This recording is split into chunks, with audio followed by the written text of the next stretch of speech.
Chapter 791. Su Qianxi looked around. Fortunately, the children had eaten and gone to play, and the elders were not here. She elbowed him and said, "You starved to death. Eat it yourself." "What a cruel woman," Li Xiqing sighed. "I want to eat that rib." Su Qianxi pretended not to hear, but seeing that he really did not move, she pushed him away. "Go away. I'm so hungry that I have no energy. Go away." Su Qianxi pushed him away, then picked up the chopsticks and picked up a piece of rib for him. Li Xiqing smiled triumphantly and took a bite. "Yummy." Su Qianxi looked disgusted, but she couldn't help but smile. "Mom, Dad, are you full? We still have to go to Ocean Park." Li Jianyue ran in with her short legs and saw that her mother was feeding her father. Her eyes widened and she said, "Is Dad a child? Why is Mom feeding Dad?" Su Qianxi blushed and was about to speak. Li Xiqing said first, "Because Mom loves Dad, so she has to feed Dad." Su Qianxi blushed even more and glared at him. "Don't teach bad things. It's the truth." Li Xiqing looked calm. "I want to eat fish." "Eat it yourself. It's too far. I can't reach it." Su Qianxi simply stood up and put the plate in front of Li Xiqing. "Eat it yourself." Li Jianyue seemed to understand and asked, "Why does Mom love Dad so she has to feed Dad?" "I love Dad too. I'll feed Dad." The couple laughed and Li Xiqing said, "Ursu, go play with your brothers. Dad and Mom will take you when they are full." Li Jianyue shook her beautiful princess dress and walked out the door with her short legs, grinning. Li Jianxian and Li Mosen were playing aeroplane chess in the front yard, rolling the dice and counting the squares. Li Jianyue ran out and shouted, "Brother, brother, is it my turn?" Li Jianxian did not look up and said, "Mosen helped you." Li Jianyue sat down on a small stool and her little face was pink. "Is it my turn?" "It's your turn." Li Mosen handed the dice to her. "Throw it." Li Jianyue took the die and threw it. When she saw that it was a 6, she cheered and started to lose. She was originally 5 steps away from the finish line, but in the end she took a step back. He tossed it again and found that it was 1. "Wow, wow, wow, I won." Li Jianyue jumped off the stool happily and jumped up. Then he ran inside and shouted, "Mom, Mom, I won." But Mom and Dad were not in the dining room. While Li Jianyue was puzzled, Li Xiqing's voice suddenly came from inside, "Ursu, get someone to drive over." Hearing that, the little boy immediately ran out. "Uncle, hurry up and drive the car over." Turning her head, she saw Li Xiqing carrying Captain Li out. He blinked and shouted, "Great-grandfather." However, the old man's eyes were closed and his withered and aged hands were hanging by his side. He did not open his eyes because of the little fellow's shouts. Su Qianxi's eyes were red with anxiety. Li Jianyue ran towards her and shouted, "Mom, what's wrong with great-grandfather?" Chapter 792. The patient may be under too much mental pressure. Has he experienced too many things recently? As his children and grandchildren, you should let the elderly relax a little. How can you let the elderly bear so much pressure? His blood pressure is a little high. Be careful not to stimulate the patient, and don't let the old man's imagination run wild. The doctor's words made them feel a bit strange. The old man had made great achievements in his life and was famous. He did not have to worry about food and clothing. Now he should be enjoying his old age. Why was he still under pressure? Su Qianxi did not understand, so she asked Li Xiqing. Li Xiqing seemed to know what the old man was thinking and said, "It is probably about the Tang family." "The Tang family?" Su Qianxi felt a bit surprised but soon figured it out. The Tang family and the Li family were old friends. The two families had been neighbors for several generations. Originally, the relationship between Captain Li and Captain Tang was quite good, but when it came to Tang Jinghao and Li Zhao's generation, the relationship was not so good. When Captain Tang was alive, Captain Li and Captain Li had promised each other that they would treat each other's descendants well. But now the Tang family, Captain Tang only had one son, Tang Jinghao, and Tang Jinghao's son had died more than a decade ago. Now, not to mention a seedling, even the person was gone. This kind of situation had undoubtedly violated the promise between the two old men. So, that was why the old man was under so much pressure. Su Qianxi felt that she seemed to have figured it out. When she asked Li Xiqing, he just kept silent. When the old man woke up, it was already afternoon.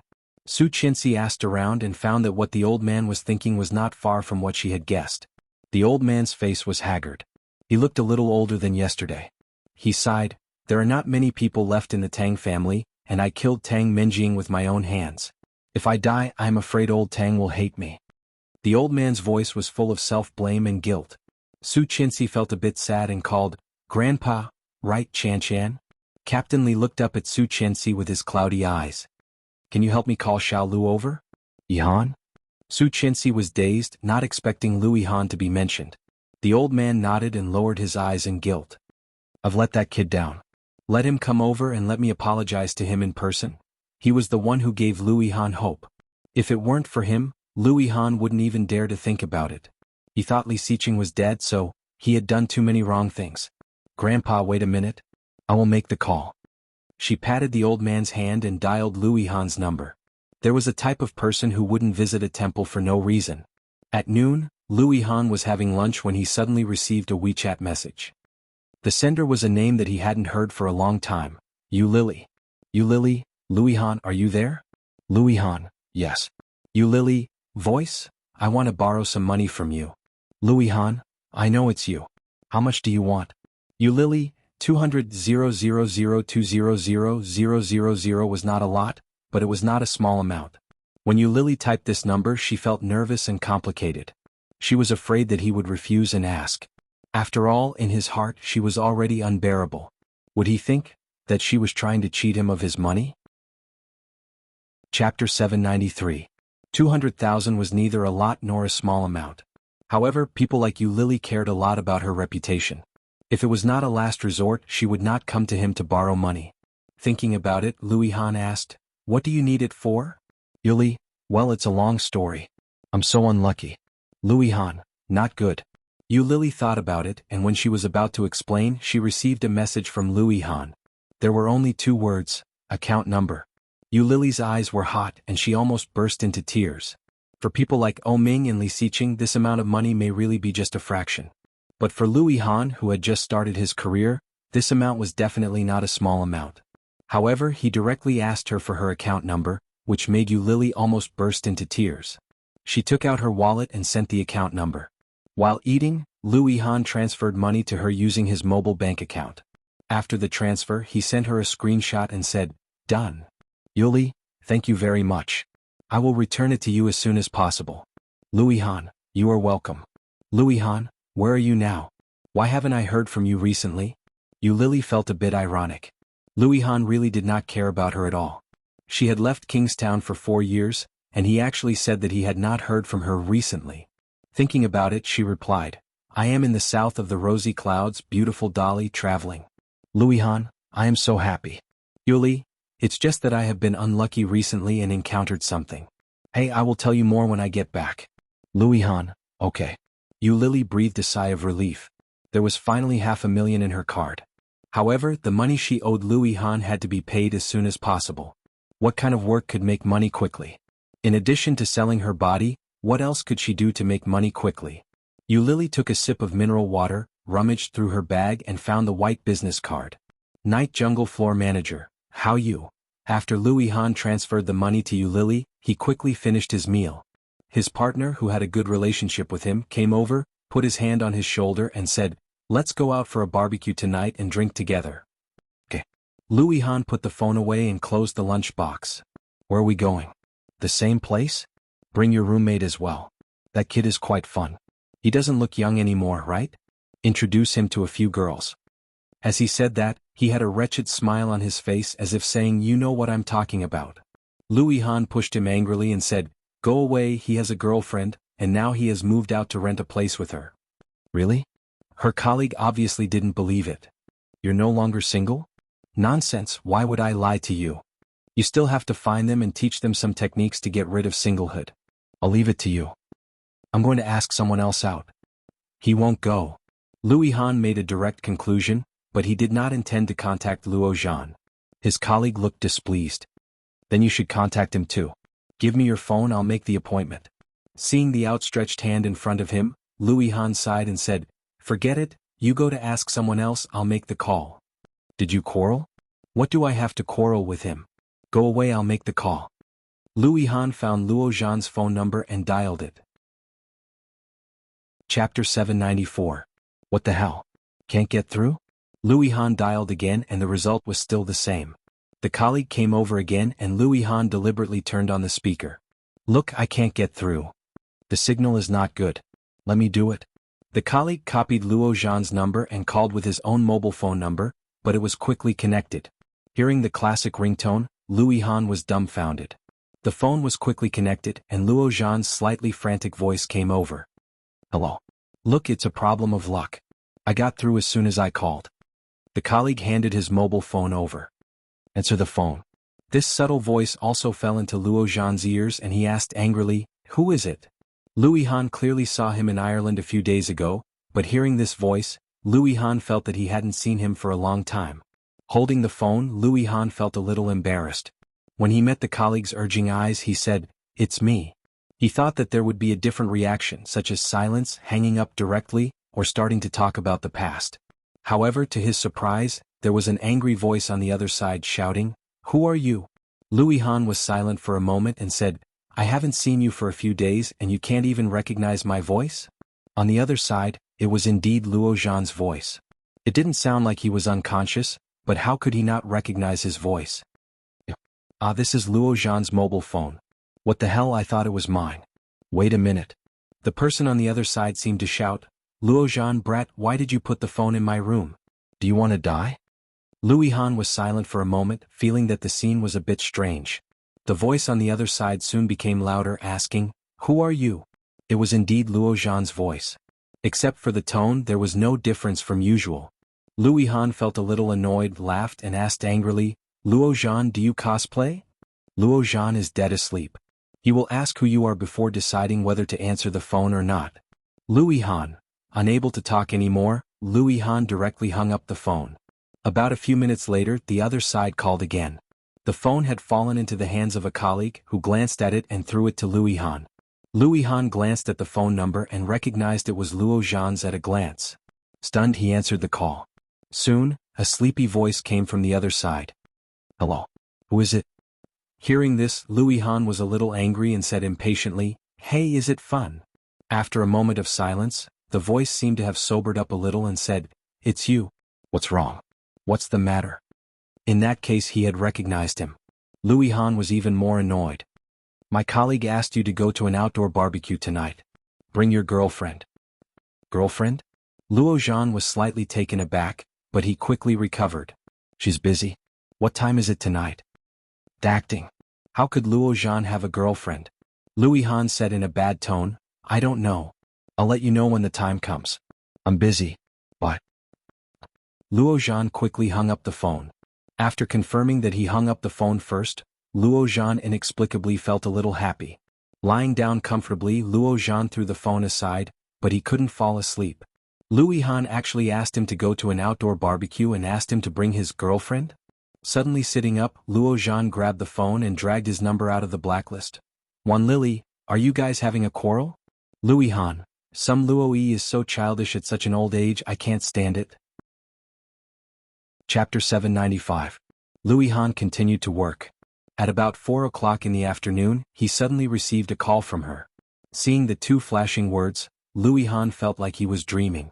He was stunned for a moment before he picked up the phone. Qian. "Yihan, are you free?" Lu Yihan glanced at the few lines of code on the computer and nodded. "Yes. Come to the hospital. Grandpa wants to see you." "Grandpa wants to see me?" Lu Yihan was even more surprised. Since Li Xiqing came back, Captain Li had not come to him again. Lu Yihan understood, but he never expected that after more than a month, Captain Li would come to him again. "Yes. Which hospital? I'll be right there." Lu Yihan picked up the car key on the table and stood up. His colleague immediately felt that something was wrong and asked, "Where are you going?" "Hurry up and finish your work." "I'm going out for a while. I'll be right back." Then Lu Yihan was already out the door. "Damn this kid." Lu Yihan ignored the shouts behind him and quickly drove to Kingstown Military Hospital. After arriving at the ward that Su Qianxi mentioned, Li Xiqing and Su Qianxi were both in the room, and the children were also obediently staying in the ward. Captain Li was half sitting in the ward. When he saw Lu Yihan, he sighed. "Little Lu, you are here?" "Grandpa," Lu Yihan called.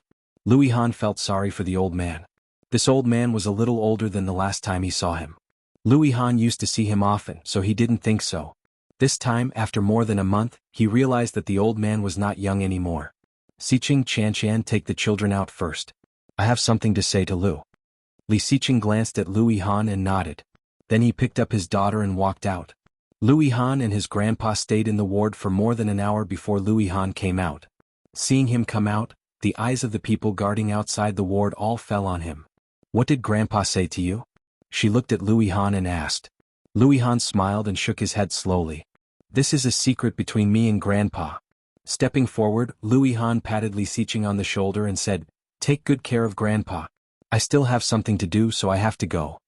Li Xiqing looked at him with a faint smile. That smile made Louis Han very unhappy. Ignoring him, Louis Han put his hands in his pockets and strode away. When he returned to the company, he found that all his colleagues had left. On his computer there was a note that clearly said, "We're going to look for a venue first. You can come over after you've finished your work." "Fine, I'll finish it first." Louis Han had no choice but to drop the key and continue his hard-coding work. At about 7 o'clock his phone rang. It was Luo Zhan. "Hello. Didn't you say we were going to barbecue outdoors? Where are we going?" Luo Zhan's tone was much better than in the afternoon. Louis Han snorted and said, "I don't know the number you called this afternoon. I'm in the company." "You're upstairs in your company? I just drove downstairs, you can come down." When Luo Zhan said this, his face unconsciously burned. He coughed lightly and said, "Don't get me wrong, I just want to go the same way." Chapter 796. Humph, what's the big deal? Luo Zhan hung up the phone unhappily and made the same phone call in the afternoon. After getting the address, he waited for another half an hour and still did not see Louis Han come down, so he drove to the place. He found that the scene was a get-together. There were several barbecue stoves, all of which were Louis Han's colleagues. There were all kinds of drinks and beers around, and there were more girls than he expected. Hot older women, cute Lolas, and hot and sexy stunners. At the moment he arrived, all eyes were focused on him. Seeing Luo Zhan, Lao Li immediately greeted him and shouted, "Xiao Luo, you are here."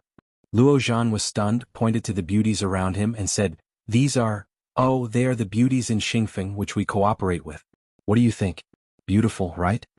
Lao Li smiled and greeted several beauties, waved and said, "This is the famous domestic hacker I mentioned to you, Z. His real name is Luo Zhan." Then Lao Li clearly noticed all kinds of hot eyes from the beauties around him. Lao Li suddenly thought of something, turned his head and asked, "By the way, in the afternoon, I heard from Lu that you have a girlfriend?" "Really?" Luo Zhan smiled, facing the hot eyes around him, and nodded. "Really, it's just that my girlfriend is usually busy with work, so I didn't bring her out with me." "Well, I believe you." Louis Han's voice came from behind. Louis Han was shaking the key in his hand, which attracted many people's attention. Luo Zhan's body stiffened and he turned his head to look. The street light behind Louis Han shone on his back, and he came against the light. With a sunny smile on his face, Luo Zhan suddenly felt a little dazed. I haven't seen him for a long time. How could he be so much taller than me? Was he so tall before? Then Luo Zhan looked down and found that Louis Han had changed his car to a Mercedes-Benz. When the girls saw Louis Han's figure, face, clothes and car, their eyes all lit up.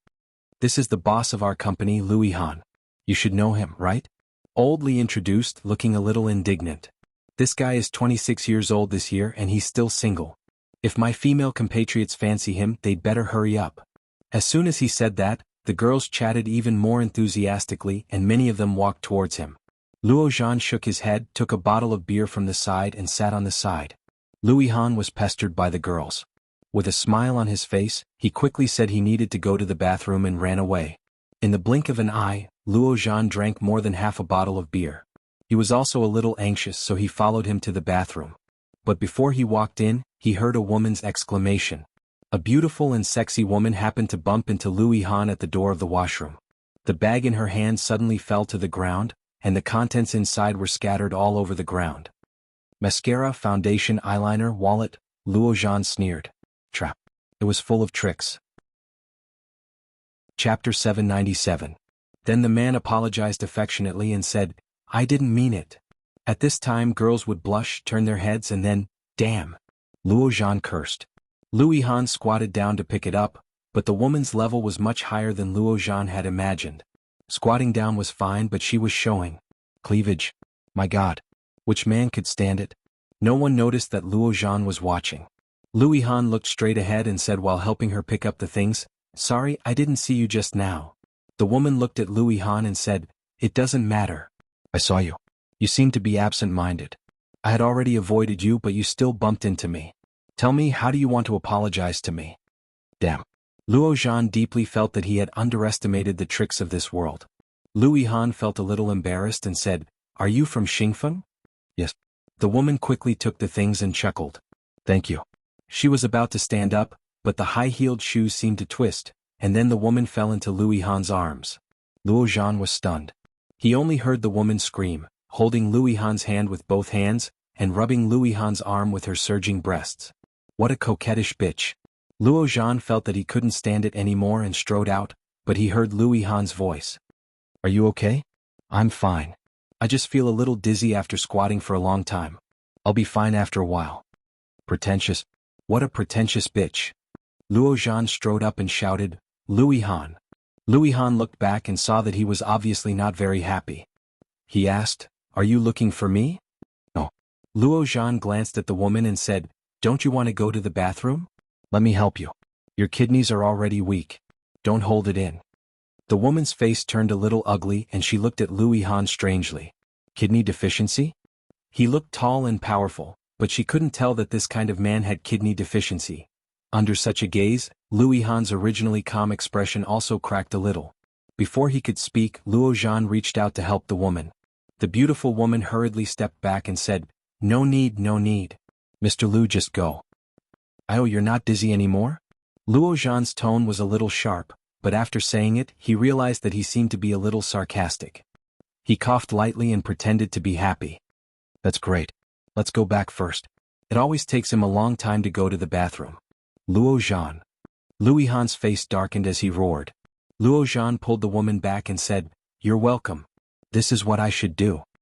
His footsteps were so fast that the woman stumbled and almost fell. "Are you Luo Zhan?"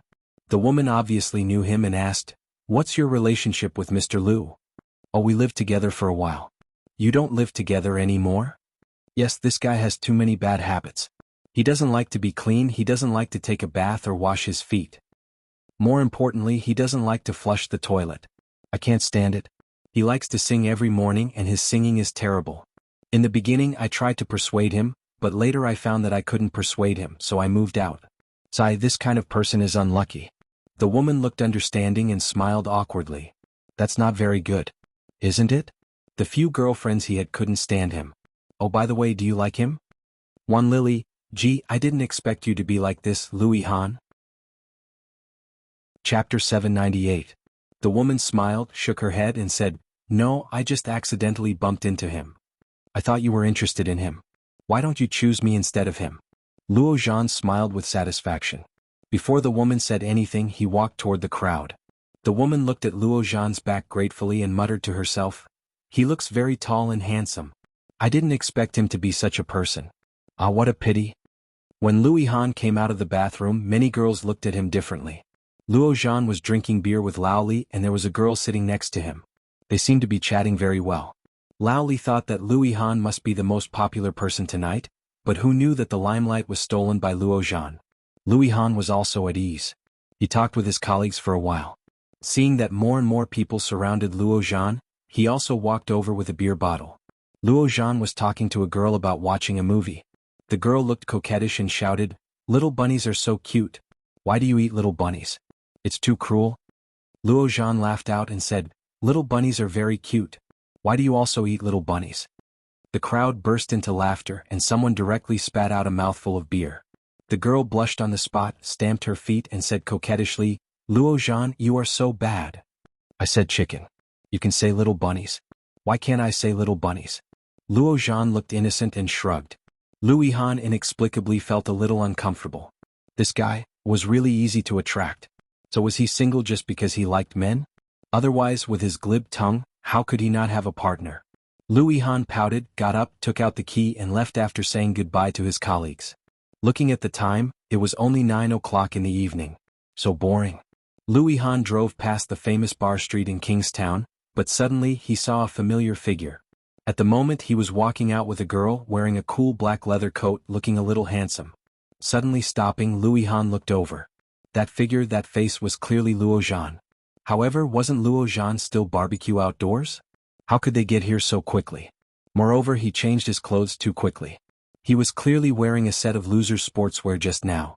Luo Zhan pulled and pressed the girl against the wall. Then he lowered his head and kissed her deeply. Surprisingly, the girl didn't resist. She hugged him with both hands and catered to him. After kissing for more than a minute, their movements became more and more passionate, and Luo Zhan actually put his hand under the girl's skirt. Luihan's eyes widened and he cursed in a low voice, "So open?" Fortunately, the girl pressed his hand down and seemed to say something. Luo Zhan laughed, then pulled the girl up and walked down the stairs. The two soon walked to a nearby parking lot. Hey, this guy. Luihan suddenly felt a little ridiculous. He had been so guarded against him these days. It turned out that Luo Zhan still liked women. However, that day in Ireland, Luo Zhan's expression did not seem to be fake. Could it be that this kid was a double? Chapter 799. Just when he was almost home, his phone rang. It was Luo Zhan. Luihan snorted and picked up the phone. Hello. Luo Zhan's voice sounded not very sober. Did you drink too much? A little. I can't drive. Where are you?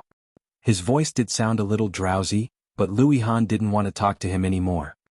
He drove the car into the underground parking lot and said lazily, I'm going home. How could you do this? Luo Zhan's voice became loud.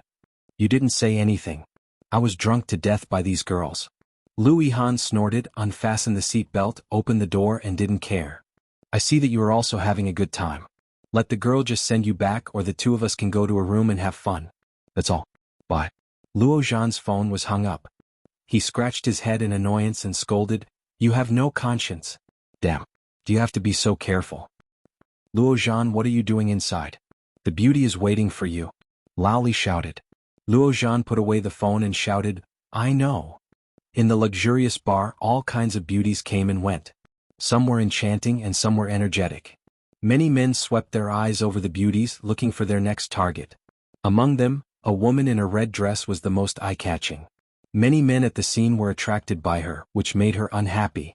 Her white and tender legs were crossed, sitting on the high bar chair. Under the red dress, it was dazzling and dazzling. A young and handsome man came over with a slender and beautiful crystal glass, sat down next to the beauty, ordered a glass of Bloody Mary, and then looked at the beauty, thinking that he was handsome. Beauty, you don't look very good. Are you alone? Yu Lily turned her head and looked over. Her beautiful eyes turned slightly and she ignored him. The man was not discouraged and chuckled. Is it convenient for me to sit here? Aren't you already sitting here? The man laughed. My name is Shinjilia. What about you? Why should I tell you? Yu Lily gave him a flirtatious look, which was even more enchanting. Mr. Shin, when you see a beautiful woman, will you seduce her like this? No. When I make friends, I never look at appearances. Shinjilia suddenly reached out and moved his hand to Yu Lily's ear. Yu Lily was shocked and was about to avoid it when she suddenly heard a soft sound in her ear. She turned her head and saw a bright red rose. Shinjilia retracted his hand. Do you believe in fate? Some people only need a glance to confirm that it's you. As he spoke, he gave her the rose in his hand and smiled brightly. What's your name? Yu Lily smiled, took the rose and said softly, Li Xiaoyu. Li. Little Fish of Dawn. What a cute name. The bartender at the bar handed over the prepared Bloody Mary. Try the specialty here. It's a very special wine. When Yu Lily saw the wine, she laughed to herself. This wine didn't smell like alcohol at first, but it had a strong aftereffect. Many people used this wine to deceive some girls who were not very sensible, and then they could do whatever they wanted. Chapter 800. Bloody Mary, the Nobility of Wine. Shinjilia winked. Yu Lily smiled, pushed the wine back and said, I'm sorry, I like red wine. How about a bottle? Yu Lily gently put her hand on Shinjilia's hand and tempted him. How about a bottle of 82 Lafite to take away? Such a stunner, such a stunning beauty, who could resist? Shinjilia felt his throat tighten, touched her hand and asked, Where to? Yu Lily looked calm, looked at him and pushed him back. Didn't you just want to take me away? Shinjilia smiled, nodded, looked at the person at the bar and said, 82 Lafite, do you have it? Yes. Soon the bartender took out a bottle and handed it to them.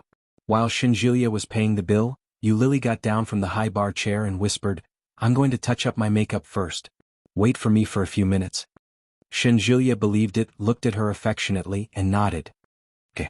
Yu Lily grabbed her handbag and walked slowly, but when she turned the corner she quietly breathed a sigh of relief. She took out her mobile phone and walked quickly to another safe passage. She opened WeChat and found a contact. Before she sent a message, the money was transferred. Seeing the 3,800 yuan, Yu Lily smiled and walked out of the bar in a good mood. A flashy Ferrari was parked at the door of the bar, but neither the windshield nor the doors on both sides could see what was going on inside. Yu Lily just glanced at it and walked away indifferently. Inside the Ferrari, a pair of eyes were always on her, watching her leave. Su Qing watched her leave, glanced at O Ming in the passenger seat and said, "Mr. O, Monsieur has paid off all the debts." I checked her transfer records. It seems that she borrowed 5,000 yuan from Li Xiqing's wife before. Later she sold a few bags and got more than 300,000 yuan. After paying off Mrs. Li's money, she borrowed 200,000 yuan from a man named Lu Yihan. It has been more than a week. The pressure around O Ming was getting lower and lower, and he looked ahead with a cold face. Yu Lily's tall and slender figure in red looked beautiful and graceful. She's not working now? Yes. Every night I go to the bar. To be a wine tray. O Ming's face darkened and he narrowed his eyes. A bartender? Yes. Yes, she seduced those rich men with her beauty, tricked them into buying expensive wine and then ran away. I'm afraid she has succeeded, so now she has to go to another bar to work. Su Cheng's scalp was numb. He wasn't an ordinary assistant. When O Ming and Yu Lily were entangled, he had more or less heard about it. Later, when they broke up, O Ming became very hardworking, which Su Cheng saw. Unexpectedly, after 4 years, O Ming still couldn't forget that woman. This was not a good thing. Follow him. Yes. Su Cheng started the car and drove forward. The imperial capital was huge and the bar street was especially long. The Ferrari was stopped by the security guards, so O Ming got out of the car and followed them. Chapter 801. O Ming walked slowly. Watching her flirting with other men, he sneered in his heart, but he did not go forward. Cheating, selling her face, selling her body, this woman really did everything. So cheap. O Ming looked at her and looked at the time. From the time she went to the bar to the time she said, "I need to go to the bathroom." It took them less than half an hour to get there. Seeing Yu Lily walking in the direction of the bathroom, O Ming quickly followed her. However, as expected, Yu Lily did not go to the bathroom, but turned a corner and walked into the safety passage. It was very quiet in the safety passage, and the sound of Yu Lily's high heels could be heard. O Ming stood at the entrance of the safety passage and did not follow her in. Standing at the door, O Ming lit a cigarette, blew a smoke ring and laughed at himself. What am I doing? Stalking my ex-girlfriend? Or stalking my ex-mistress? In front of him was a reflective metal door. O Ming looked at himself inside and after a while he sneered and whispered, "You are all so cheap." Yu Lily walked out of the bar, yawned and looked at the money she had earned tonight. In the past week she had earned nearly 100,000 yuan. With another 2,000 yuan she could return 100,000 yuan to Lu Yihan first, and the big stone in her heart would not be so heavy. Looking at the time, it was already after 12 o'clock in the evening. Yu Lily stretched out and walked out of the bar street. But before she went out, she heard the sound of a steel pipe hitting the palm of her hand. Yu Lily stopped, looked at the bright outside and did not dare to go out. He subconsciously stopped in his tracks and took a step back.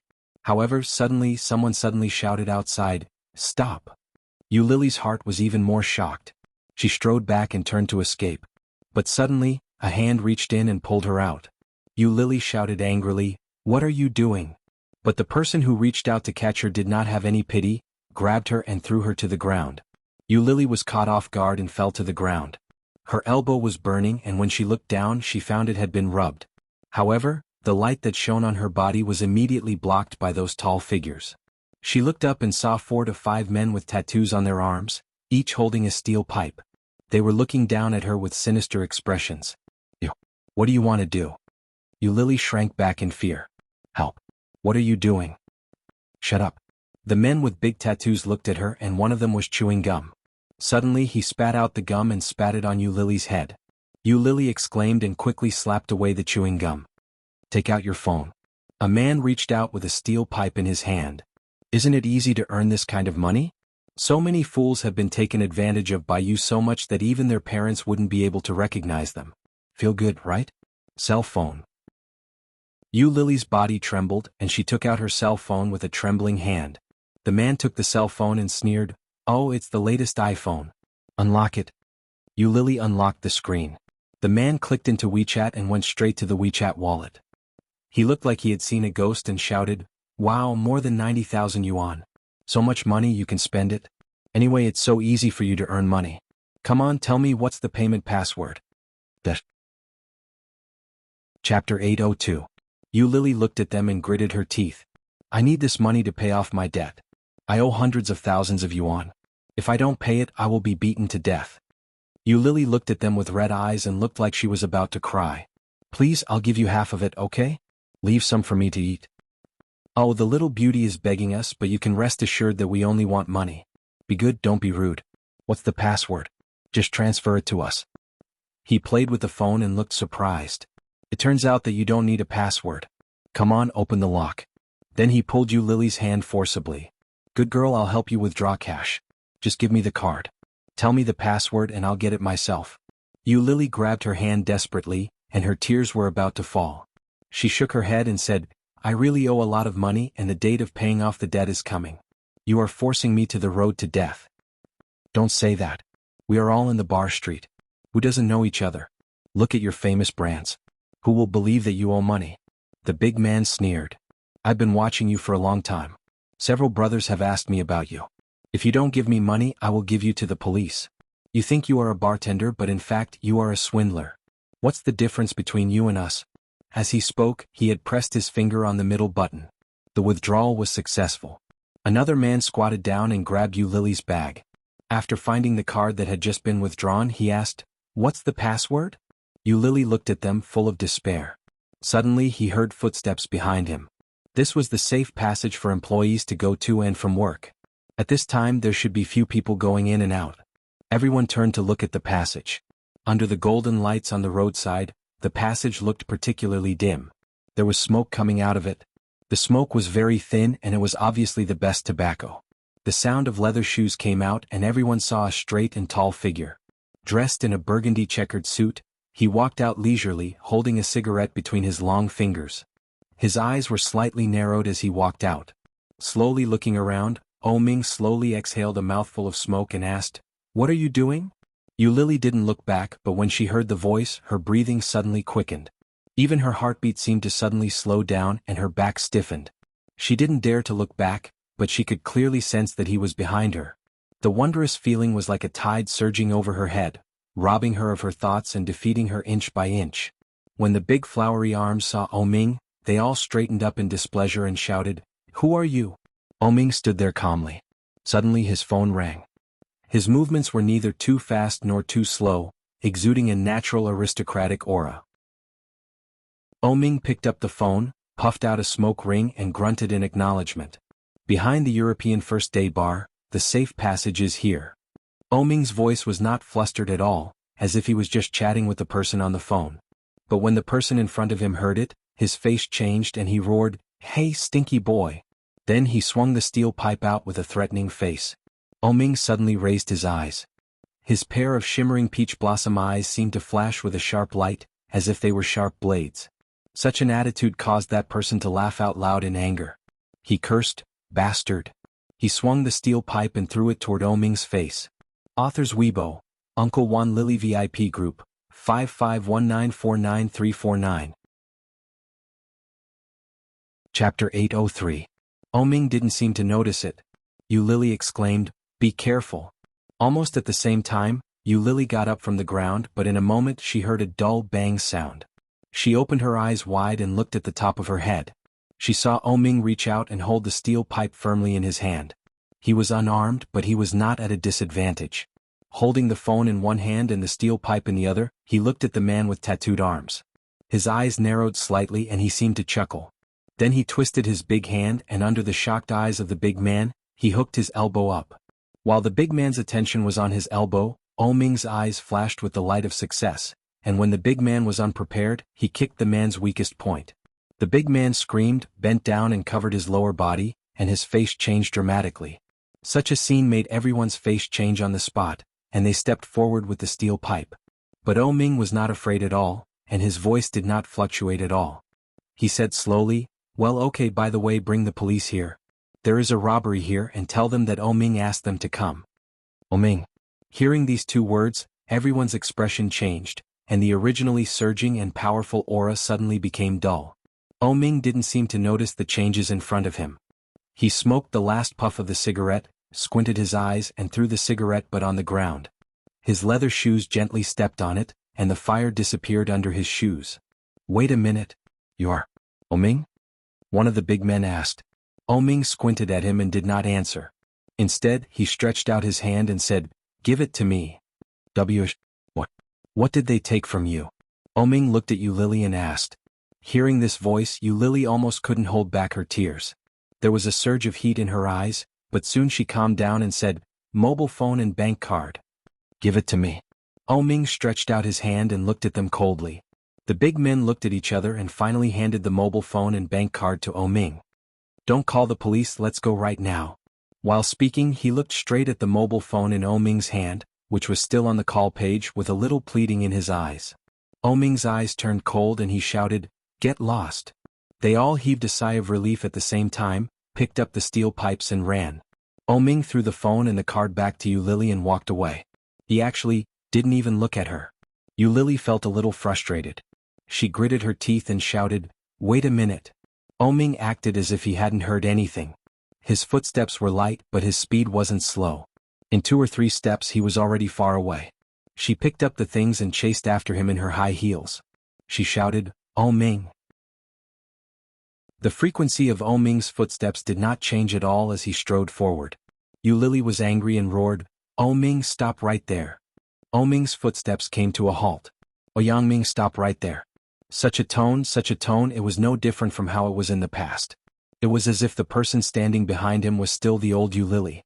However, it was a pity. The Ming of today was no longer the Ming of the past. Chapter 804. Lily looked at his determined back and her heart ached. Her hands and feet had been thrown to the ground by the tattooed men just now, and they were still hurting. She looked down and found that the wound was not deep, but she couldn't keep up with them. She simply took off her high heels, ran up with them in her hand and shouted, "Ming, wait for me." However, Ming acted as if he hadn't heard anything and continued to stride forward. Just as he turned a corner, he walked into a bar. Lily quickly followed him in. Ming walked straight in and someone recognized him and greeted him directly, shouting, "Master O, you are finally here. Come here, sit here." Ming was invited to a relatively remote and quiet sofa, on which sat 3 or 4 men, surrounded by beautiful women. Every one of them was hot and looked beautiful and sexy. Lily followed all the way and soon someone noticed her and asked, "Master O, this is, I don't know." Ming sat down on the sofa and took the wine handed over by one of the men. When the man heard that, he had a look of understanding on his face. He saw Lily holding high heels and wearing clothes that looked very good on the surface, but when he looked closely he found that it was just a high-quality imitation. Even that pair of shoes had the classic snakeskin logo of Bulgari. This kind of shoes was relatively unpopular, but if she could wear it, it was undoubtedly fake. In all likelihood, she was some girl with a poor background and came to this kind of place to catch a rich man. However, she was really beautiful. Her figure was also good. She was petite and exquisite, and her skin looked tender.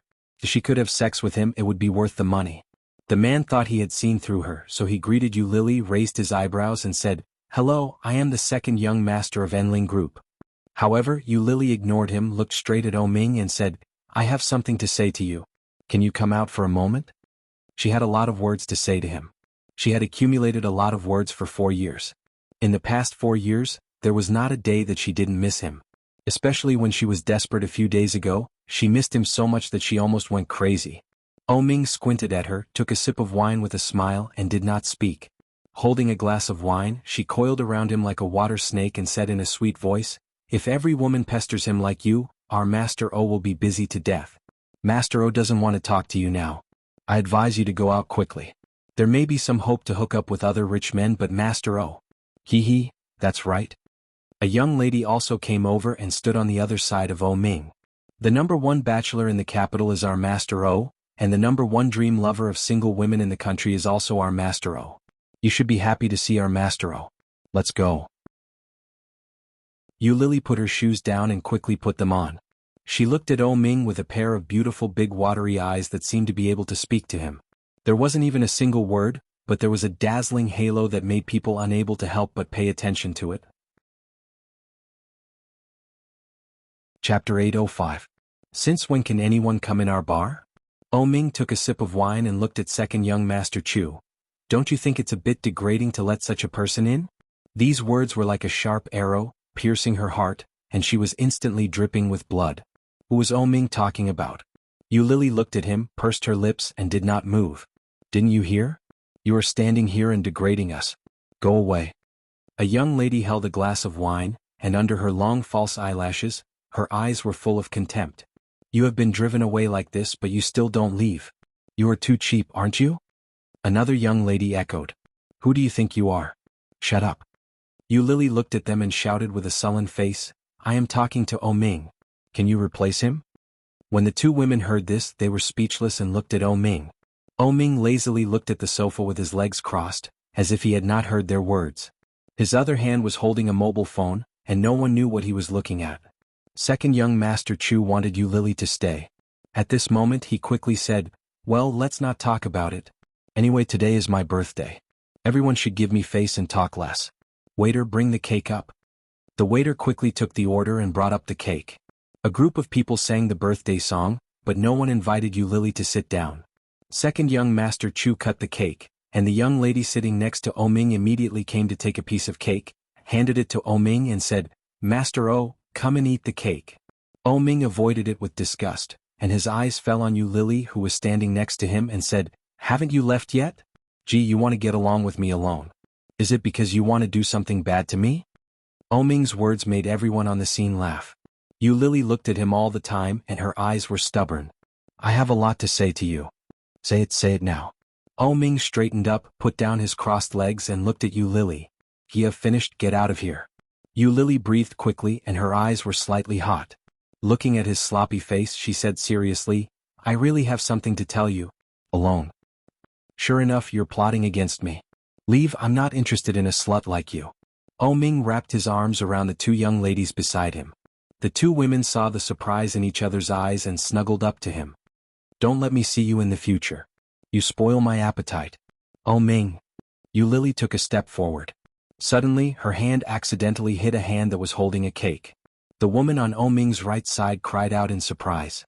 The cake in her hand fell and landed on Ming's leather shoes. The scene was silent. Lily's eyes widened as she stared at it. Her heartbeat suddenly accelerated. Ming looked like a sloppy person, but when it came to certain things, he had a strange obsession with cleanliness. For example, a close-fitting shirt, a car, and leather shoes. As expected, Ming's face immediately darkened. The woman was so scared that her face turned pale. She immediately grabbed the cake and shouted, I'm sorry, Master O. I'm really sorry. Get out of my way. Ming's voice was surprisingly cold. It's none of your business. The woman was stunned and looked at Ming. Chapter 806. His gaze was like a blade, carrying with it a cold and sharp edge, causing her to freeze on the spot. Lily looked at him, her eyes redder, and she couldn't believe it. What did you say? Are you deaf? Ming looked at her with a cold face, but his lips were curved with a contemptuous and sarcastic smile. Tell her. Another woman sitting next to Ming looked at Lily and said, Are you deaf? Master O asked you to lick it clean. Lily's nose was sour, and she looked at him incredulously. Her voice was a little high and she shouted, Ming. Second young Master Chu saw that Ming was really angry. After looking at his companions, he stopped him with a stern look and said, How can you call our Master O's name? Did you hear that? You'd better obey Master O's order, otherwise.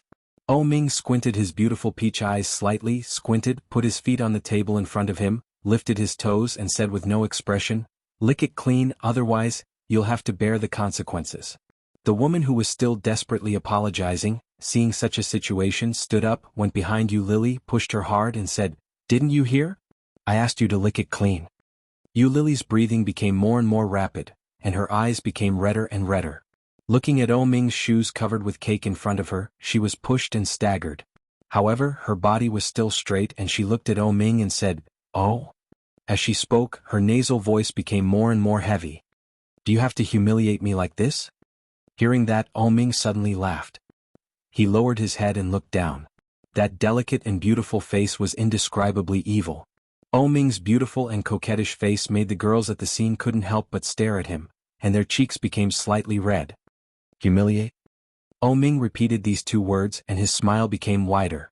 Suddenly he raised his eyes and looked at Lily. His pair of peach eyes were full of unspeakable ridicule and sarcasm. You said that I am humiliating you? This kind of smile, this kind of tone, it was something that had never been seen before. Lily still had a trace of fantasy, but in an instant, under such a look, it was all disillusioned. In the past, Ming would never have spoken to her in such a tone. At that time, the way he looked at her was full of tenderness and sweetness. At that time, it could be said that he held her in the palm of his hand. He protected her carefully as if he was raising a canary. He was afraid that she would fly away, afraid that she would get lost. In the beginning she enjoyed his protection and love, but gradually she was tired of this feeling. She wanted freedom, she wanted to escape. But now he had succeeded in escaping, and he had paid the price of killing those two children with his own hands. So, he won't accept me anymore, right? No matter how much she longed for him, no matter how much she missed him, no matter how much she liked him, he would never treat her the way he used to, right? Lily resisted the urge to cry. She smiled gently, shook her head and said, "No, I'm sorry. I thought too much. I had a lot to say to you, but now it's not necessary."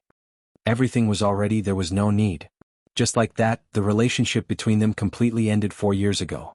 There's no need to humiliate yourself like that, Lily. I'll never see you again, Ming. Lily turned around, straightened her back and walked out. This was the last bit of dignity she had left. This time let her say goodbye. After 8 o'clock, tomorrow will still be 8 o'clock. Chapter 807. Seeing this, Ming played with the crystal cup in his hand, tilted his head, looked at her back and said slowly, "Did I let you go?" Seeing this, Second Master Chu immediately went forward to stop Lily and said, "Hey, you want to leave after making trouble? It's not that simple." Seeing this, Lily gritted her teeth, turned around, looked at Ming and roared, "What else do you want? This pair of shoes is actually not expensive. They are handmade in Italy by Master Fendilla. This is the last pair of shoes before he retired. I like it very much. When I bought it, it was 370,000 or 80,000 yuan. I'll give you a discount and compensate you with 300,000 yuan. Hearing this, Lily's face turned white again. Why do you look like this? Ming saw her face and his heart seemed to be pricked by a needle. It was just 300,000 yuan. In the past, Lily could spend hundreds of thousands of yuan a day to buy a bag or a pair of shoes. It was not an exaggeration to say that she spent money like water. Now, just a mere 300,000 yuan was enough to make her have such an expression? But at the same time, there was an indescribable sense of carefreeness that enveloped him. Didn't I say lick it clean? Ming's lips formed a cruel smile. As long as you lick it clean, you don't have to pay. Lily's face was extremely ugly, and her eyes were fixed on Ming, as if she wanted to see something on his face. But she couldn't see anything. The woman who had just pushed Lily's back again with a proud expression on her face. Just like that woman, many of the people inside were also waiting to watch a good show. Lick it clean. Second Master Chu's accomplices immediately echoed, and some people even whistled. Lily's face was hot, white and red. She looked at Ming full of hurt. Taking a deep breath, Lily felt a little dry and her throat and heart were empty. She asked in a low voice, "Are you serious?"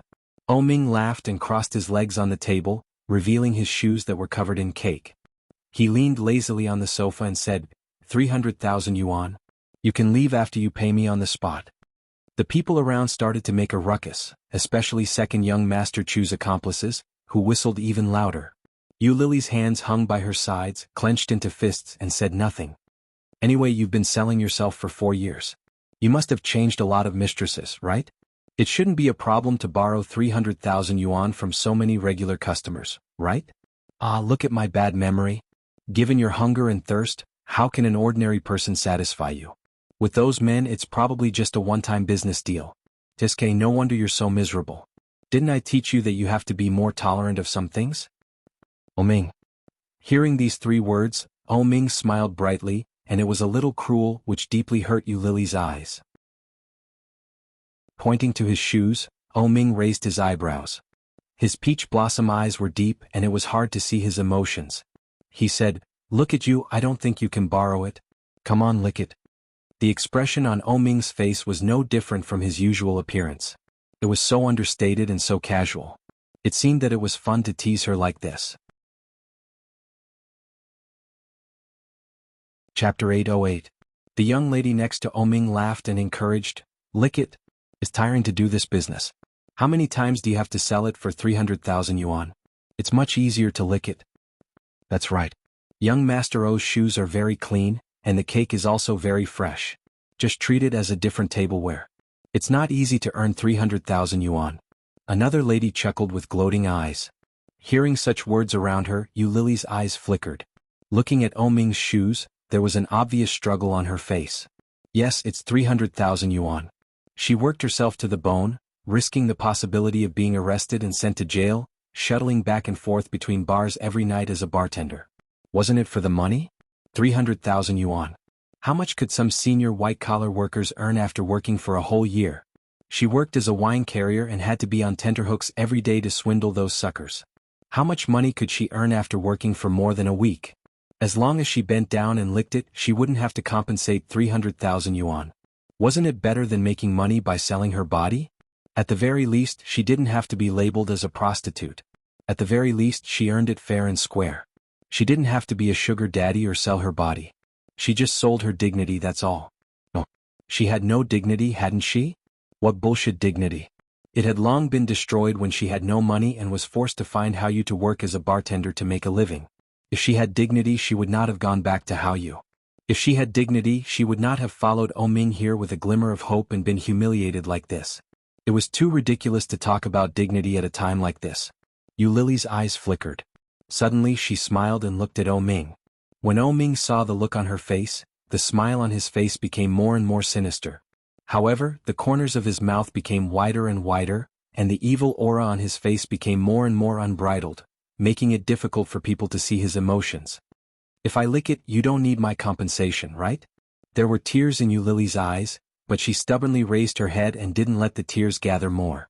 She looked at Oming with a smile on her face. It was bright and sad. Second Master Chu clearly saw the expression on Yu Lily's face, sighed secretly, and couldn't help but feel a little sorry. After all, such a beautiful woman with such a good figure and skin was hard to come by. What a pity. After offending Oming, it was basically over. If word got out, Yu Lily wouldn't be able to survive. Those who were tainted by her would definitely not have a good ending. What a pity. Taking a step forward, second young Master Chu said, "Of course, don't you know this person? This is young Master O, the only heir of Oya. He definitely keeps his word."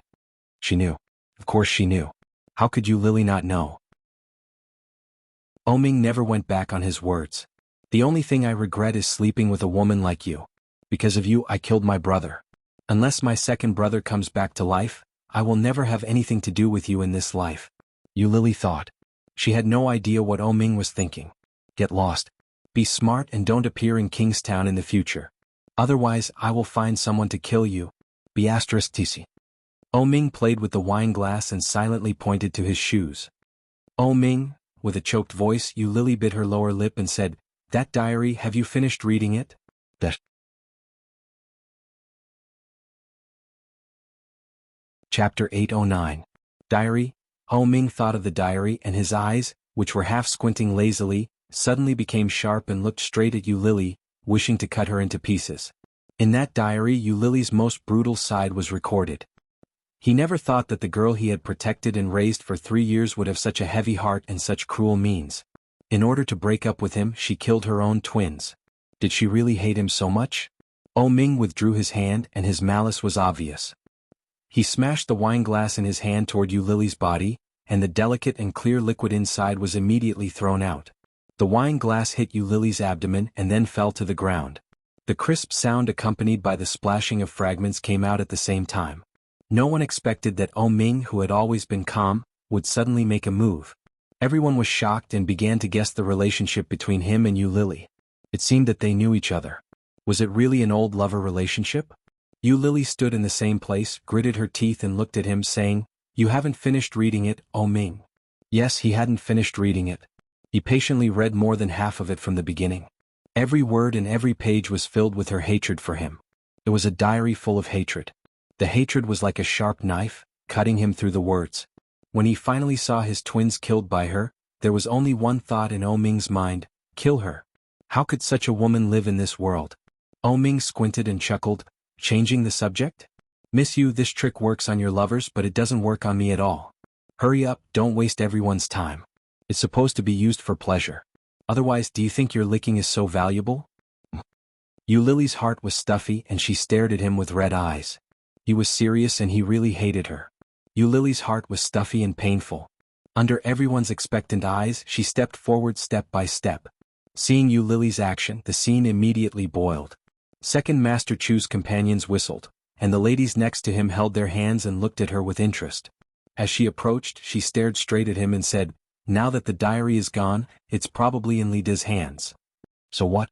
Ming stretched out his foot. "What's the use of reading a whore's diary other than knowing how you work?"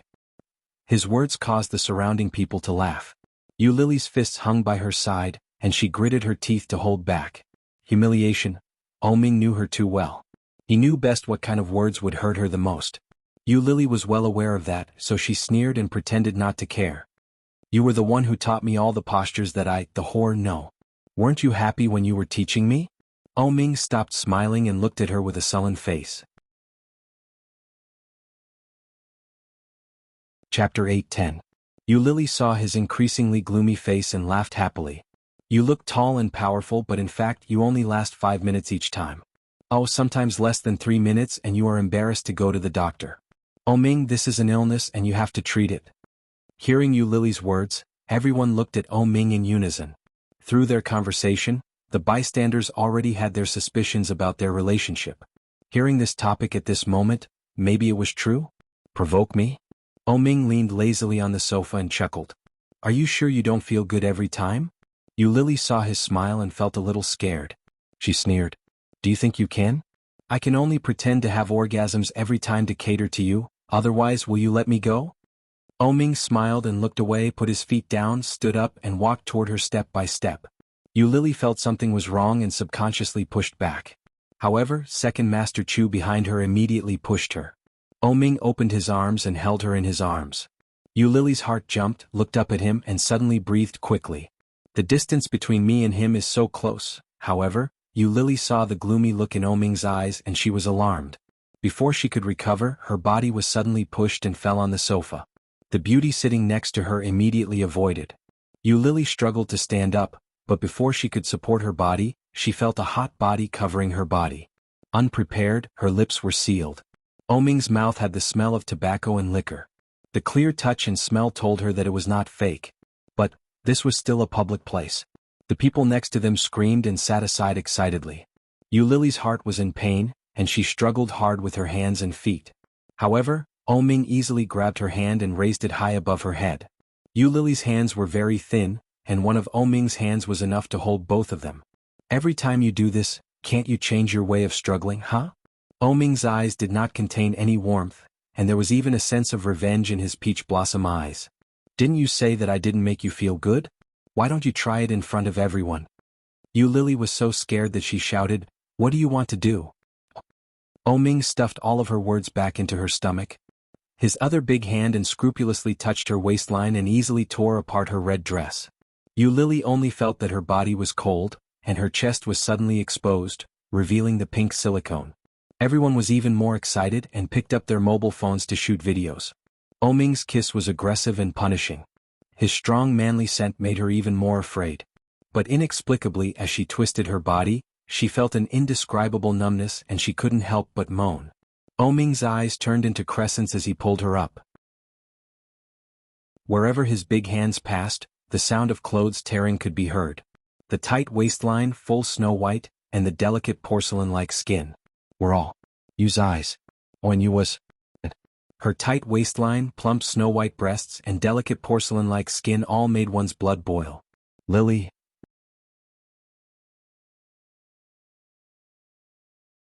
Chapter 8:11. She is the best. Such a stunner is hard to come by. Lily was held in his arms. Ming's big palm moved inch by inch and his hot kiss moved down from her lips. Holding him, she screamed and didn't know where she was. With her eyes half closed, she couldn't help but reach out and hold him tightly. Feeling him from chin, collarbone, the scream suddenly pulled Lily back to reality. She looked around and the stimulation under the eyes of the public made her legs tighter. Bursts of excitement came like a tide. Yu Lily couldn't help but raise her head, which brought the atmosphere of the scene to the peak. Oming's breath was calm and his hair was slightly messy.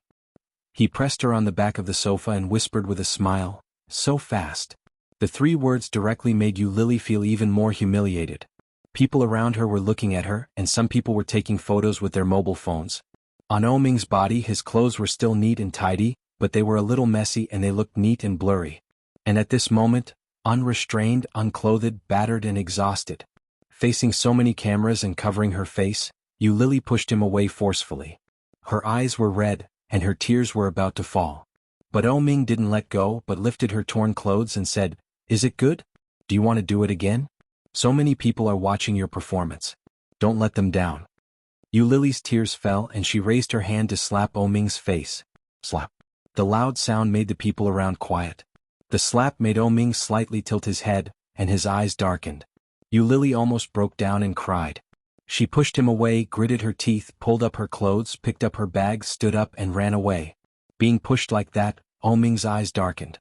Looking at her fleeing figure, not only did his heart not feel the slightest bit of joy that he had imagined, but there was a familiar yet unfamiliar dull pain in his heart. He reached out and touched his cheek, which was burning because of the slap, and chuckled. Facing the people around him, he threatened with an evil smile, "If today's things leak out, you can try it?" The people who were excited just now immediately felt like a basin of cold water had been poured on them, and they deleted the photos and videos in embarrassment. Yu Lily had never felt so embarrassed before.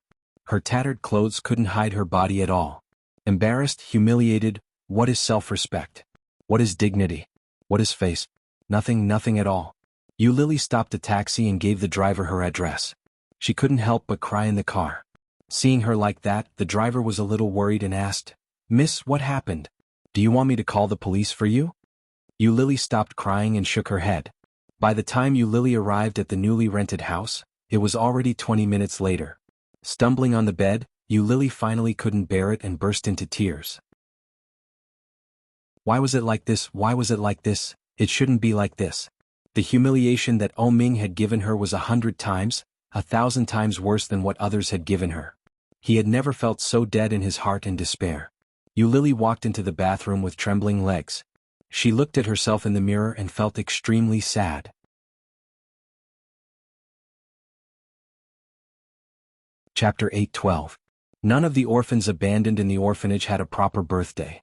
All of them were based on the date when the orphanage found the child. When Yu Lily was found, it was the 5th day of the new year. Because of the special date, if you worked during that time, you would get 3 times the salary. Therefore, in the past 17 years, Yu Lily had not had a proper birthday. She was either working part-time in a restaurant or as a manager in an amusement park. She thought that her 18th birthday would be no different from before, but this year made her feel very different. Ding dong. The doorbell rang and Yu Lily jumped up from the sofa happily. She ran to the door and opened it directly.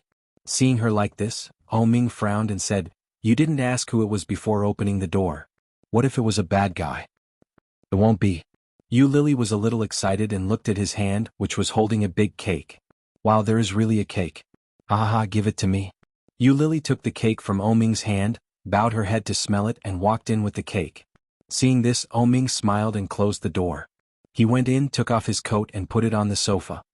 "Happy birthday." Oming sat next to her and helped her open the cake. "You are 18 years old, a big girl." Yu Lily's eyes were shining and she nodded excitedly. Especially when she saw the big chocolate cake, she was drooling. She turned to look at Oming, and her eyes were shining. "Wow, such a big cake, can the 2 of us finish it?" Oming smiled widely, opened the paper plate and helped her put 18 candles in it. After lighting them one by one, he said, "Make a wish." Yu Lily was a little disappointed. She looked at him and said, "Don't you sing the birthday song for me?" "Sing it." "What song? Childish." Oming patted her on the head and whispered, "Hurry up and make a wish and blow out the candles."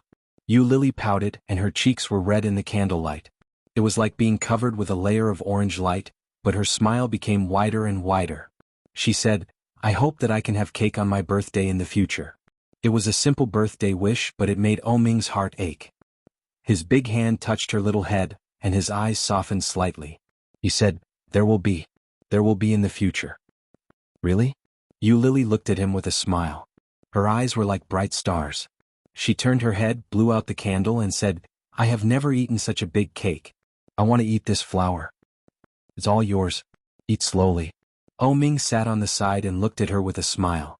It was as if he was looking at a child, and there was a deeper meaning that Lily couldn't understand. He had been living with her for more than 9 months. Over the past 9 months, they had become increasingly familiar with each other. The two of them shared the same bed and naturally slept together, but Ming cleverly didn't cross the line. Even when he kissed her, he only lightly touched her forehead. He didn't go overboard. Today it was finally possible. From today onwards she would be an adult. Chapter 8:13. Done. Lily handed a slice of cake to him and said, This is the best slice I've cut. Here you go. Thank you, Lily. You're welcome, Mr. O. Lily didn't care. She cut a piece of cake for herself, picked up the fork and took a bite. The sweet taste melted in her mouth. Lily felt that she was so happy that she was about to jump up. She looked up excitedly and exclaimed, It's delicious. It's much better than Fu Lingbing's birthday cake. Who is Fu Lingbing? Ming asked. When we were in high school he was the richest person in our class. He always wore branded clothes. Adidas, Nike and Jordan were all very expensive, and when we were in the 3rd year of high school he had an iPhone. He was so rich. Lily said enviously while eating the cake, If I had such a rich father it would be great. Ming chuckled. If you want I can buy you anything. Do you want a mobile phone? No, it's too expensive. Lily looked up at him while eating the cake and said, I heard that the mobile phone costs more than 4,000 yuan. So expensive. I only earn 60 yuan a day in part-time jobs. How many part-time jobs do I have to do to buy such a mobile phone? Little miser. Ming tapped her forehead. We don't have to be so clear between us. I like you and I'm willing to give you money. Just take it. If you want anything in the future just tell me directly. I'll buy it for you or use the card I gave you to buy it yourself. Lily stuck out her tongue and ate the cake. Seeing this, Ming magically took out a small box from his pocket and handed it forward. Here, a birthday gift. Lily was surprised. She took the box and opened it. At a glance she saw a watch in it. Longines. It's so beautiful. Lily picked up the watch and turned it over. How much is this? It must be expensive, right? Ming was a little unhappy when he heard her mention money again. He took the watch and said, It's a gift for you. Just take it. No matter how much it costs, I'll put it on for you. Well, Lily put the empty cake plate aside and looked at the watch with sparkling eyes. Ming patiently put it on for her and asked in a magnetic voice, Do you like it? Lily looked at the watch and the smile on her face widened. She did not hesitate and replied, I like it. Inadvertently, she looked up and found that his face was very close to her. Lily's heart jumped. She subconsciously wanted to avoid it, but Ming took the opportunity to get close to her. His hands were on both sides of her body and kissed her lips. Lily's eyes widened. The soft touch on her lips was like cotton candy, soft and sweet. Lily was stunned. And didn't know what. Ming squinted, held her in his arms and slowly pressed his body down. The tip of his tongue came out and gently swept over her. Lily felt as if she had been electrocuted. Lily's hands subconsciously pushed him away. Her face was so red that it was almost hot enough to boil an egg. Lil's O's. Lil. Her you.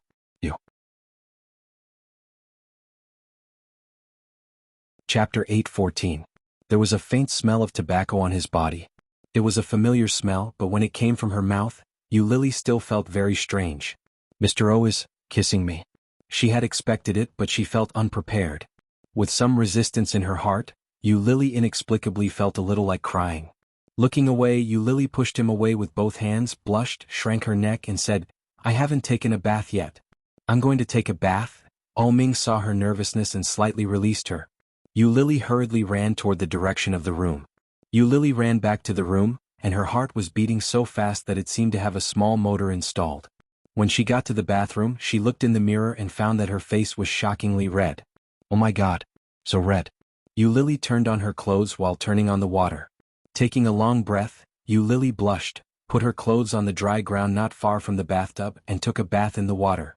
What to do? Do I really have to do it with him? Lily blushed, put half of her face in the water and blew the water. Her hands were crossed in front of her chest, and her long hair had been wet, floating in the water, looking a little dreamy. Looking at the hazy mirror in front of her, Yu Lily blew a mouthful of water and thought of Louis Han, who had returned to his hometown for the new year. He seemed to like pure girls. If Yu Lily got him one day and found out that she was not a virgin, what should she do?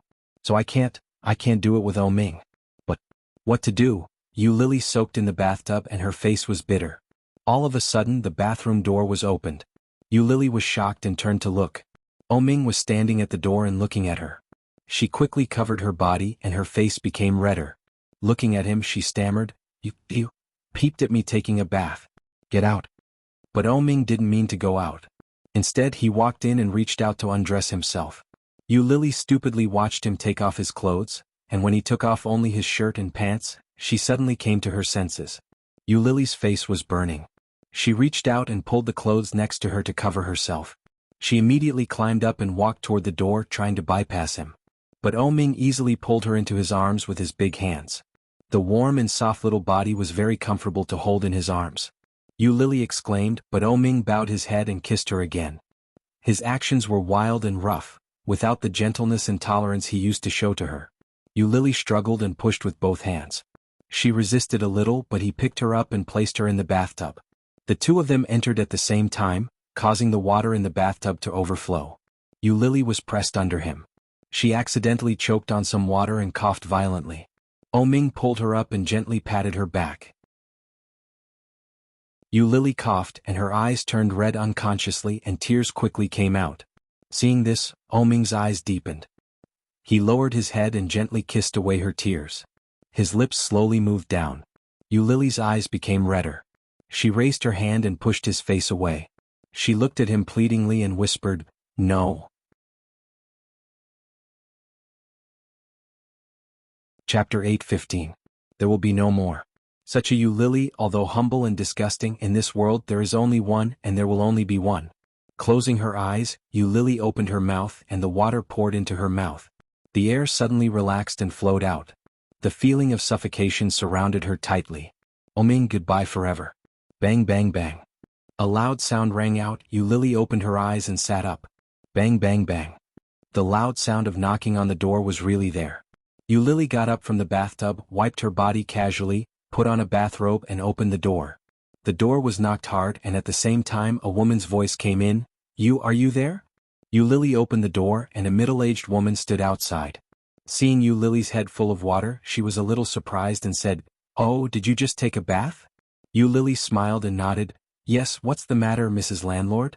It's late. It should be 2 o'clock in the morning. What are you doing here at this time? The landlady smiled embarrassedly and said, I just went out to throw the garbage and forgot to bring the key. The door is too heavy so I locked it. The old man is asleep so I want to go over to your place. I'm sorry. This was the 4th floor and the landlady lived next door. There was only a railing between them. Yu Lily was a little dumbfounded. She shook her head and said, It doesn't matter. Come in and remember to bring it next time. Okay, thank you. Your hair is so long.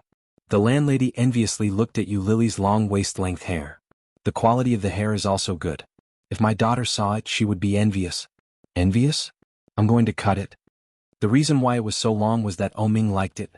Because of his love, Yu Lily had not cut her hair in the past 4 years, so it was very long. But now there was no need to keep it. The landlady's eyes lit up and said, Really? Why don't you sell it to me? My daughter is making wigs. Recently I can't get good hair, so I'm worried. Okay. Yu Lily smiled. Really? Then I'll let my daughter find you tomorrow. Okay. The landlady got the affirmation and happily walked to the French window in the living room. Yu Lily unlocked the door and let her climb over the railing. Then she locked the door. His hair was wet and water was dripping from the outside into the inside. Yu Lily let out a long sigh. After locking the door, she walked back into the bathroom. However, he didn't have the same feeling as before. It seemed that even if one was courting death, one had to find the right feeling. If he was interrupted, he would no longer have the decisiveness to seek death. Yu Lily laughed at herself. After a quick shower, she dried her hair and put on her clothes. Then she fell into a comfortable sleep. The next day, the landlady's daughter came looking for him. Seeing Yu Lily's long hair and seeing Yu Lily's indifferent attitude, he directly cut it with a knife. After giving Yu Lily 700 yuan, He helped her trim her hair into a cute short hairstyle and left with the hair. All of a sudden, her long hair was gone, and Lily felt a lot lighter. He looked in the mirror and found that he looked pretty good.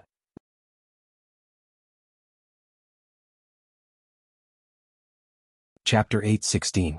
Rummaging through the wardrobe, Lily packed all the valuable clothes and shoes and sent them to the second-hand market for more than 30,000 yuan.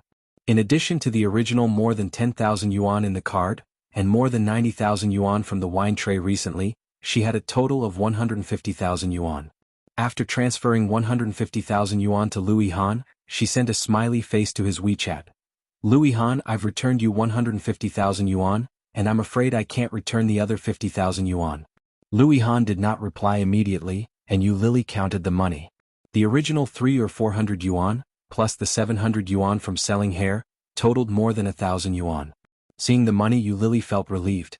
Walking out of the second-hand market, Lily was bathed in the sun, squinting and looking up at the sun above. It was very big, very round, and very dazzling. Picking up her mobile phone, Lily took a picture of the big sun, posted it on WeChat Moments and edited, "Today's weather is great. It seems that I haven't seen such good weather for a long time. Cherish every moment. Love, I haven't had a big meal for a long time. I'm going to have a big meal." Lily clicked on her profile picture and scrolled down. The most recent WeChat Moments was the company's anniversary tour 6 months ago. At that time she saw others posting on WeChat Moments and she also posted one. With a smile, Lily put away her phone, stopped a taxi, and went to the best Western restaurant in the capital that she knew of. Stopping the car, Lily took her bag and walked in. Her figure was graceful and her smile was light. Naturally, it became a beautiful scenery, attracting everyone's attention. In the revolving restaurant on the top floor, Lily sat down and ordered a steak, her favorite chicken breast salad, a cup of coffee, and a soup. Seeing the long-lost dishes, Lily smiled with satisfaction. She took a few photos with her mobile phone and saved them in her mobile phone. After wiping her hands with a wet tissue, she gracefully and slowly cut the steak. A piece of steak in her mouth, Lily's heart was indescribably satisfied. Her eyes were hot, but her lips were full of smile. "It's delicious. It's been a long time since I've had such a taste." In the past few years she was not living but surviving. It was just that the living conditions were far more difficult than she used to be. Perhaps if he had never been happy, he wouldn't be in such a sorry state. As she ate, her eyes became hotter and hotter. She took a deep breath and picked up her cell phone to take a selfie. Compared to yesterday, the short-haired girl in the phone was less mature, less charming, and more energetic and playful.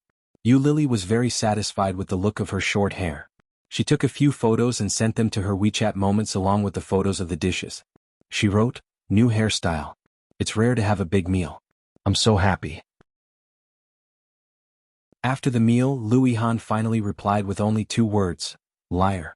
Inexplicably, Lily thought it was funny and replied to him with an emoji, "Evil smile, Louis Han. Your life is good, much better than mine." "Yuli, just so. Louis Han, I'm busy now." "Yuli, okay." After paying the bill, he had exactly 100 yuan left in his wallet. After taking a taxi home, he only had a little more than $10 left from the last $100. As soon as he got out of the car, an old and dirty beggar greeted him with a broken bowl in his hand. Lily gave him the last $12 she had, and then climbed to the 4th floor in high heels.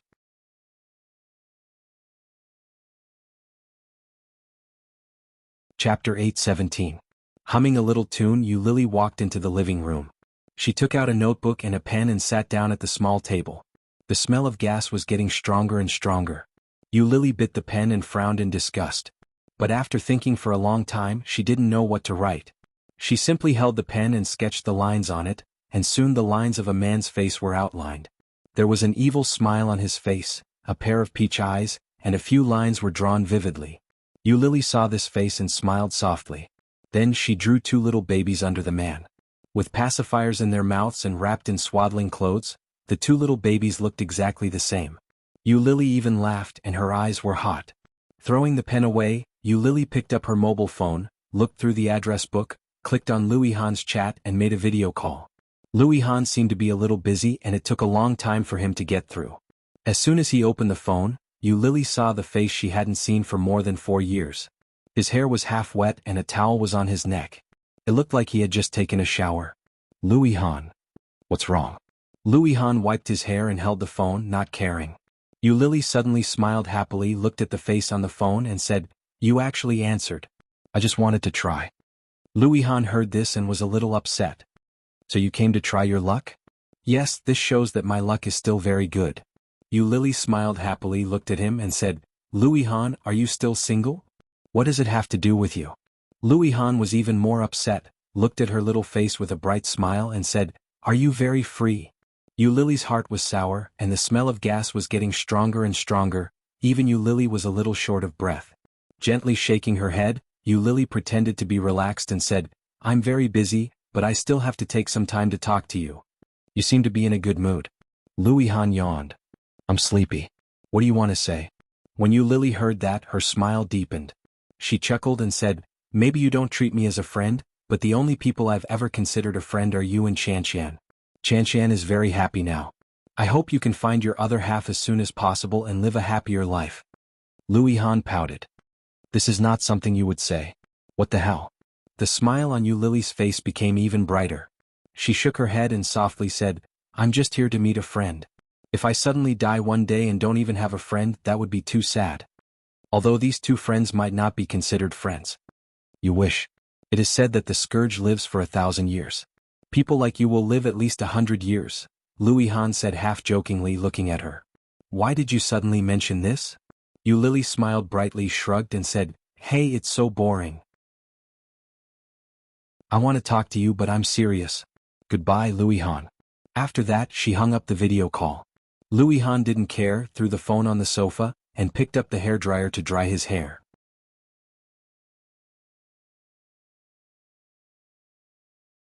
Chapter 8:18. The feeling of nausea and vomiting came. Everything around her was swaying.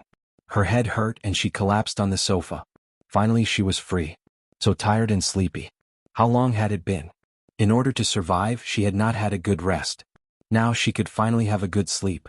Lying on the sofa, Yu Lily slightly narrowed her eyes and sadness came like a tide. No friends, no family. It was estimated that the first person to find out that she was dead would be the landlady next door. One day in the future someone might think of it and ask, where did Yu Lily go? When they found out that Yu Lily was dead, what would their expressions be like? Pity? Sympathy? Or expressionless, without any emotion? But what is certain is that her disappearance will not bring a little sadness to anyone, bring a little fluctuation. Her existence had always been superfluous. Only she alone, in this corner that no one knew, was struggling to breathe. Therefore the director of the orphanage named her Yu Lily. Yu Lily tried to turn over and felt that she still had a little energy. Lying on the sofa, she picked up her mobile phone and opened her WeChat moments. There were a lot of likes and comments. Many of them were former colleagues and former classmates. However, many of them were friends who liked it. Looking at the comments, some people said that she was getting more and more beautiful, and some people were regretting that her original long hair was fluttering. Yu Lily curled her lips and replied with an emoji. Ha! Suddenly a new comment came in. It was from Louis Han. He said, "Are you with Oh Ming again?" Again? Yu Lily replied, "No, Louis Han. The back of the photo is exposed." Yu Lily was stunned and clicked on the big picture. Just behind Yu Lily's selfie there was a figure. The focus of the camera was on Yu Lily's face, and the small figure behind her only occupied a little. It seemed that Oh Ming was sitting on the table behind her, looking forward, and his eyes were looking at the camera. Yu Lily's heart skipped a beat. She enlarged the photo until it was all mosaic. Yu Lily was sure that this person was really Oh Ming. But when did he sit behind her? She actually didn't notice. It turned out that she was so close to him today. How nice. Yu Lily's head was buzzing, and her vision was getting darker and darker. She couldn't even see the phone screen clearly. Lying on the sofa, Yu Lily gasped. But when he inhaled, all he could smell was the smell of gas. Out of the corner of her eye, Yu Lily glanced at the small figure in the photo. She tried her best to smile and said, "Goodbye, Oh Ming." That day, Oh Ming had been busy from dawn to dusk. At noon, he had invited some foreign guests to the revolving restaurant for lunch. Who knew that he would actually see someone he would never have expected? Yu Lily. She cut her hair. His long black hair was cut to the length of his ears. Sitting in the back, Oh Ming watched with his own eyes as she took out her phone to take selfies. Sometimes she pouted, and sometimes she made a peace sign. Cliché. They hadn't seen each other for so many years, but her selfie skills were still so bad. However, he could tell that she was in a good mood. What happened last night seemed to be nothing more than a haircut. Ming looked away and sneered coldly, "What a big heart." Chapter 8:19. Ming felt ridiculous for his naivety just now, and then tried not to look at her. Just when he was talking to the foreign guests, he couldn't help but look at her. She seemed to be in a good mood and posted several times on her WeChat moments. This was something she had never done before. He once asked her, "Why don't you like to take selfies or post on WeChat moments? Other girls like to do this kind of thing." She looked disdainful. "What's there to take selfies? I'm afraid that my charm will shock the entire WeChat moments. If all men fall in love with me, what can I do?"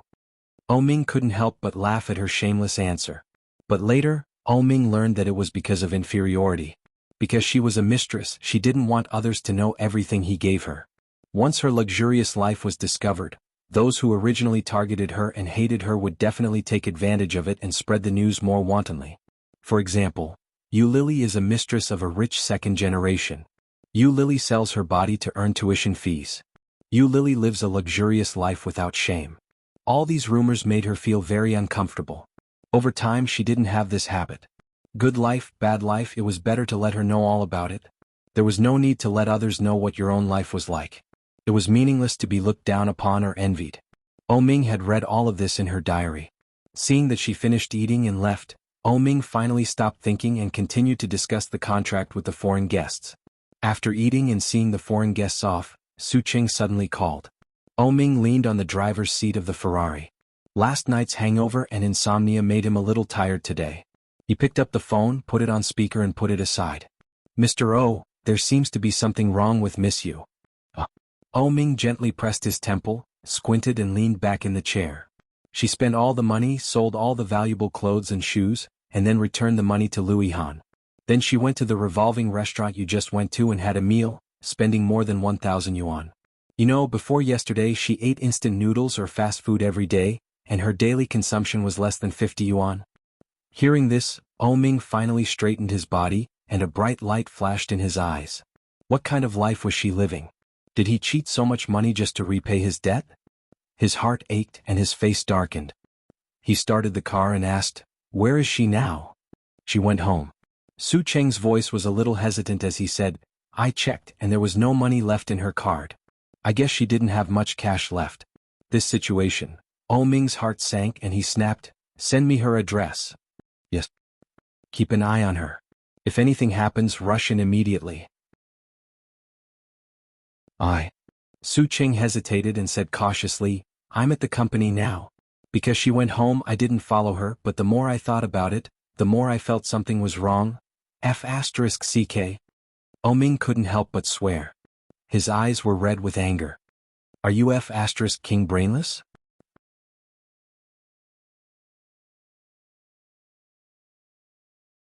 Chapter 8:20.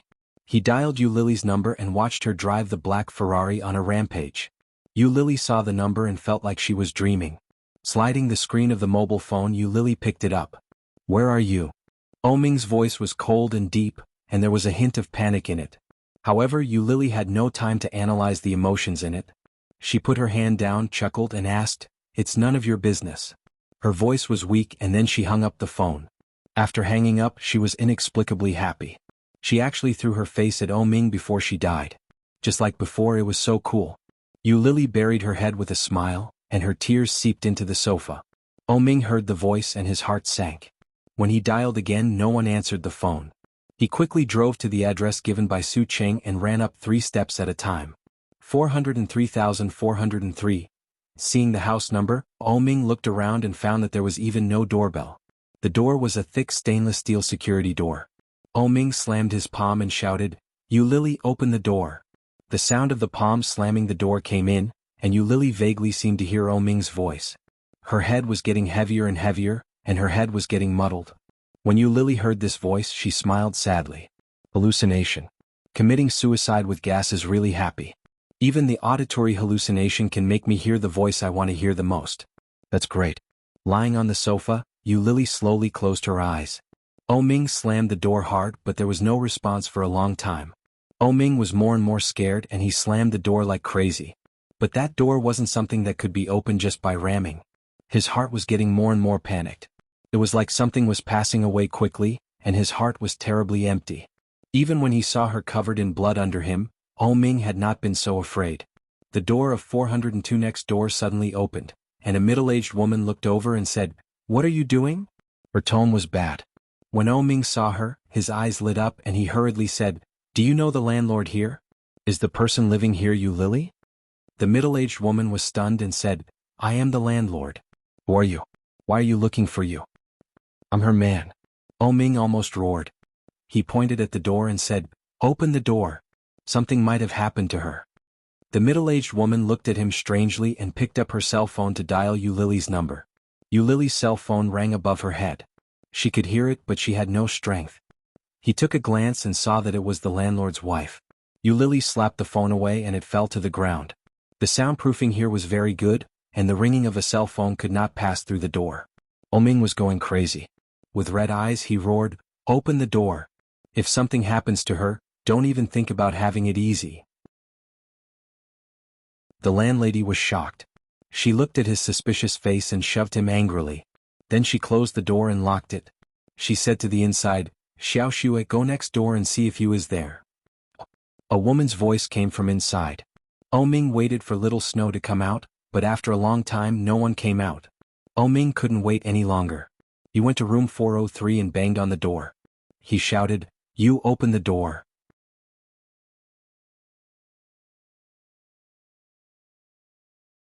Chapter 821.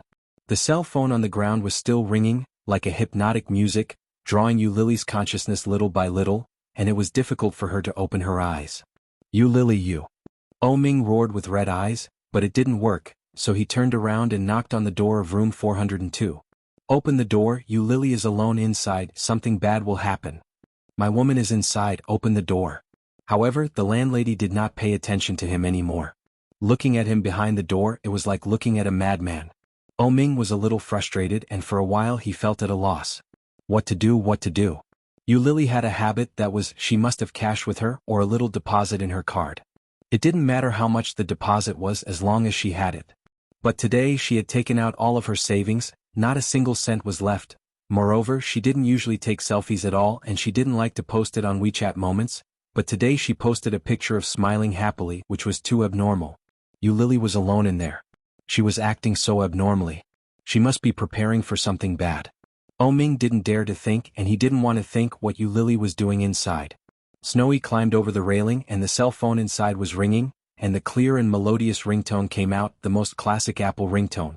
And just on the edge of the sofa facing the French window, a bare foot was exposed, white and tender, which made Snowy jealous. She patted the French window and shouted, "You." However, there was no answer. The French window door was locked and the person inside did not respond at all.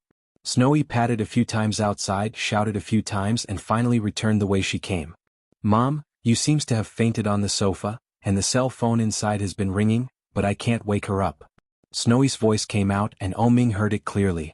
Looking inside, Ming's eyes were red and he shouted, "Something must have happened, open the door." The landlady also knew that things might be unusual, so she quickly took the key and went out. There was a large bunch of keys, and the landlady checked the label number one by one, squinting her eyes and slightly tilting her head. Ming couldn't stand it anymore, so he grabbed the big bunch of keys, looked through it and soon found the key to room 403. However, when he opened it he found that there was another wooden door inside. Ming almost went crazy. He searched for the key and opened the door. However, when the door was opened a little, a strong and pungent smell of gas came out. When the landlady smelled it, her heart skipped a beat. She quickly stepped back and looked inside in disbelief. As for Ming, he took a big step and ran in like a madman. At a glance, he saw Yu Lily sitting on the sofa. Yu Lily's face turned red. Her lips, face and skin all had an unusual shade of red. With a big stride forward, Ming's legs almost turned to jelly. His eyes stung and his vision blurred. Ming's heart felt like it was being ruthlessly grabbed by something. It was as if it was about to break and the pain was hysterical. An indescribable sense of regret engulfed him so tightly that he was almost suffocating. He was so flustered that he didn't know where to put his hands and feet. With great difficulty, Ming picked her up and rushed out of the door. His breathing became more urgent as he carried her down to the 4th floor. He placed her in the car, and the Ferrari went on a rampage without any sense of reason, speeding straight ahead. You're not allowed to die. That.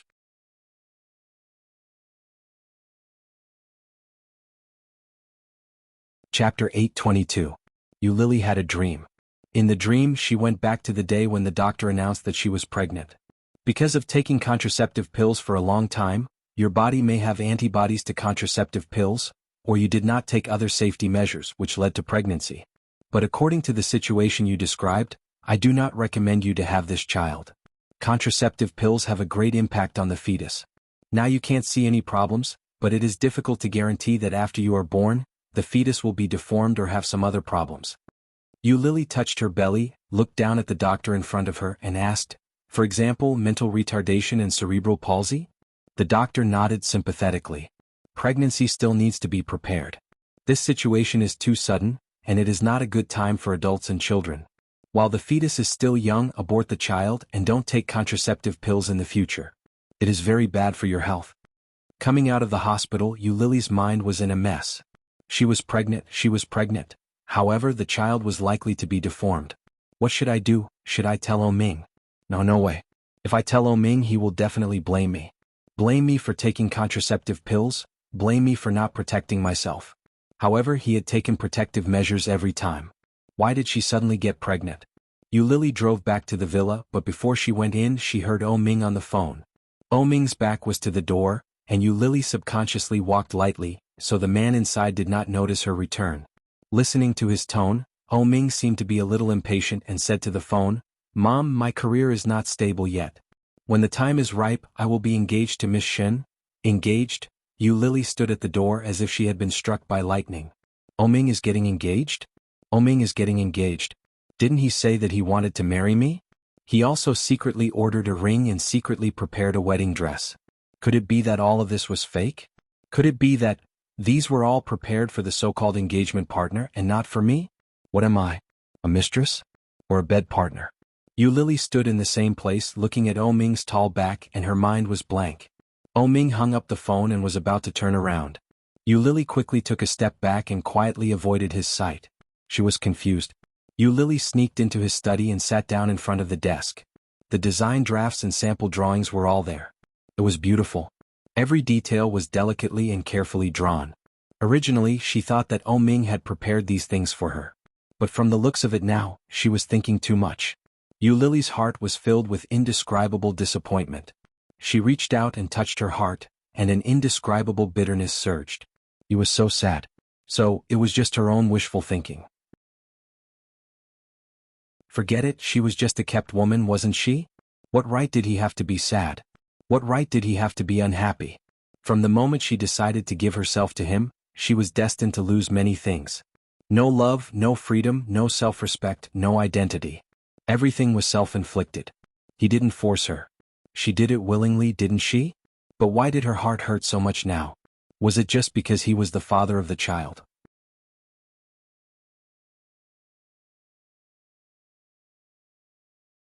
Chapter 823. It didn't take long for Ming to go out. He didn't come back for several days. Just like before, he didn't greet her, nor did he say anything to her. He just disappeared. Lily was in the villa and her mood was in a mess every day. Every day she wondered where he had gone. Did he fall asleep in the arms of another woman? Was he indulging in debauchery in a place that she didn't know? However, what did it have to do with her? These things were not something that she could control, were they? He must have a lot of girlfriends outside. This time, I'm afraid he wants to get engaged. But that person would not be me. He would marry another woman and keep a mistress at the same time. And I was the canary that he kept. Her wings were broken and she was locked in the cage, suffering the scolding around her. But at this time, she was pregnant with a child that was doomed to be born. The more she thought about it, the more uncomfortable she felt. On the fourth day, Lily went to a private clinic to get an abortion pill. After taking the first pill, there was a clear pain in her abdomen. Curling up on the bed, Lily looked pale. Looking at herself in the dressing mirror not far away, she was sweating all over. However, at this time, Lily felt that she was humble and incompetent. Not only could she not get the person she liked, but she could not keep the father of the child. Now she could not even keep her own child. Lily was swept by despair. She gently closed her eyes and a drop of tears slipped quietly. On the second day after she took the pill, Ming suddenly came back. At that time Lily had just taken a bath and Ming came back from outside. Seeing her in a bathrobe and her hair was half wet, he went up and hugged her from behind. The fragrance of the shower gel came from her body into Ming's nose. Ming stretched his head out and leaned over to gently kiss her cheek and her lips. Lily avoided him with some disgust. Finally, she couldn't help saying what she had been thinking for a long time. "Oh, let's break up." Ming clung to her and kept kissing her. He turned her over, stroked her waist with his big hands, and slowly moved his hands to stir up the fire. Aware of Ming's presumptuous actions, Lily felt even more uncomfortable. In the end, he only had a physical need for her. Lily avoided his movement, and there was disgust in her eyes. She pushed him away. "I'm serious, Ming." Ming paused and looked into her eyes. Lily's beautiful big eyes were looking at her, and her eyes were full of seriousness. Ming looked at her for a long time and said, "I won't allow it." He held her firmly in his arms and whispered in her ear, "Give it up." Lily pushed him away with both hands and said seriously, "I don't want to be with you, Ming. I'm serious. Let me go. I can't stand it anymore." "Let you go?" Ming sneered and lifted her chin with his big hand. Are you mistaken?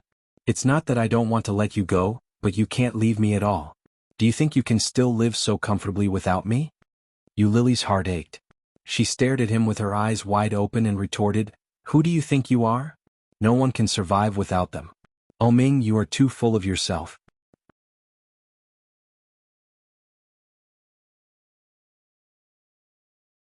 Chapter 8:24.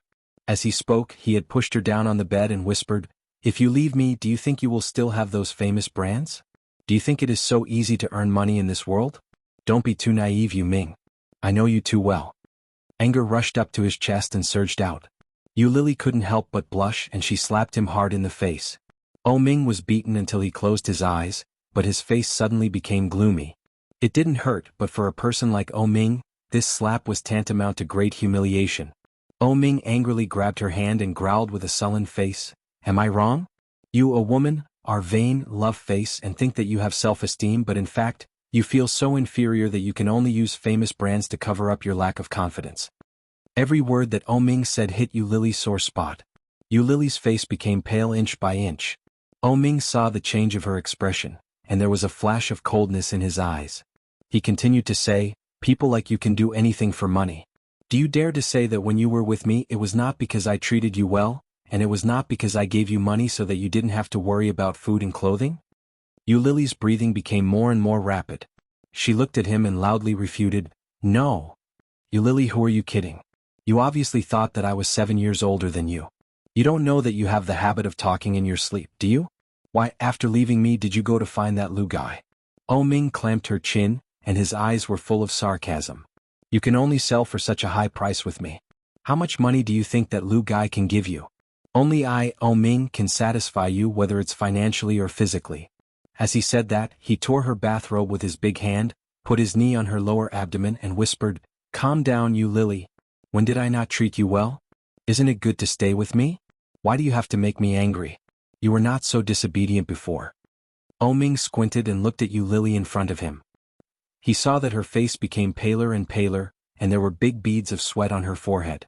Ming was shocked, reached out to touch her forehead and asked, "What's wrong?" Cold. Her forehead felt extremely cold. Ming was shocked, but he found that the smile on her face was getting wider and wider. On her pale face, it looked strange and cruel. Lily laughed loudly. Her laughter was sick, weak and pale. He lowered his head and looked down. Ming followed her gaze and looked down. At a glance, he saw a shocking patch of blood red. His heart skipped a beat and he almost fell off the bed. Blood. So much blood. Looking at the blood, Ming widened his eyes in disbelief. "Ming, do you know? I'm pregnant." Ming stood rooted to the ground, looking at the large pool of blood below her, not knowing what to do. "Your child has been squashed to death by you. Are you happy?" Looking at Ming's expression, Lily suddenly felt a sense of revenge. But at the same time, there was also an indescribable sorrow. This was also her child, her first child. Some people say that the birth of every child is a gift from the heavens to their parents. But now, for the sake of her so-called freedom, she had personally removed this blessing. Happy? Happy, she didn't know if Ming would be happy, but she herself didn't feel the joy she had imagined. On the contrary, there was an indescribable sorrow.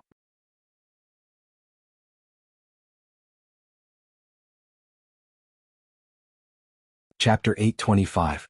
She had successfully retaliated against this man and successfully hurt this man.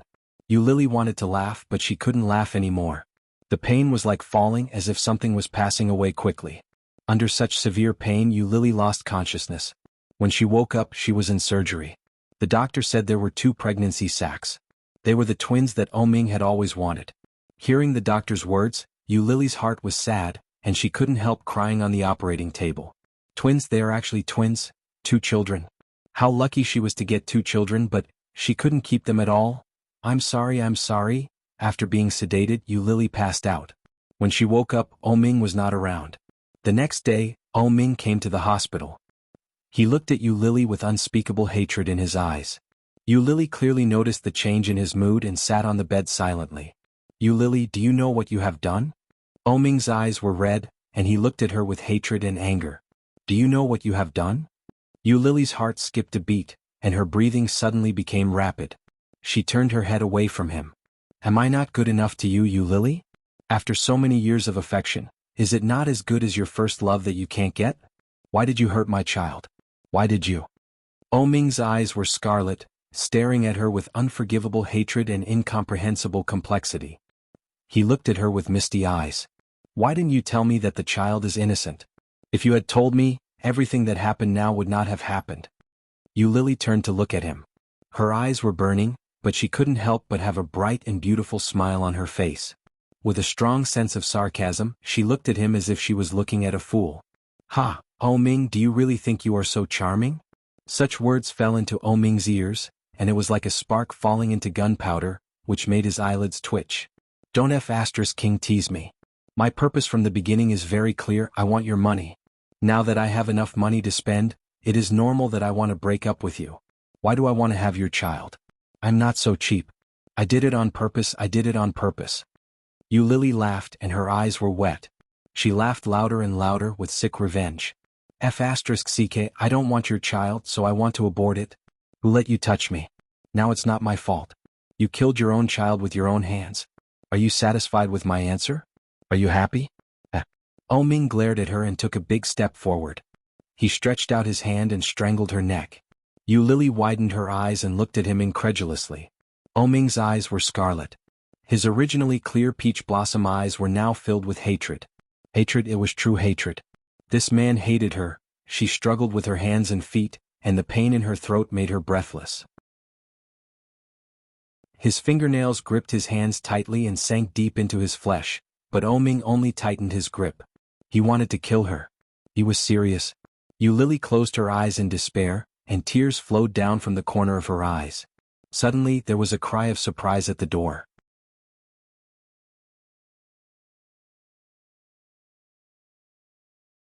Chapter 826. Lily's head was buzzing. After her neck was released, she coughed violently. The pain in her throat went straight to her heart and made her tears flow. Fresh air came in. Lily's eyes were red and she stared at him, covering her neck. Ming was held down by several doctors at the moment, staring at her with scarlet eyes. Lily's face showed a retaliatory smile and she whispered cruelly, Ming, you will regret it. You will regret it, and I will never forgive you again. No matter how you beg me, I will never forgive you again.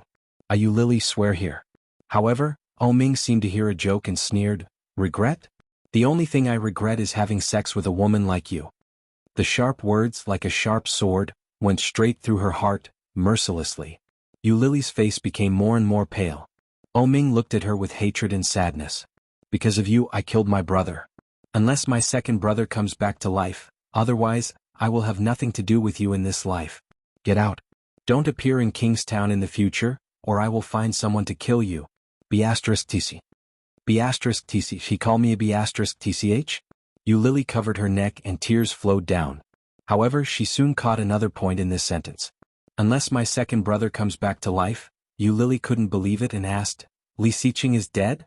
Ming felt more like a fool, madly trying to push away the doctors who grabbed his hands, but it was in vain. He simply stopped struggling and looked at Lily with cold eyes. He is dead because of me and because of you.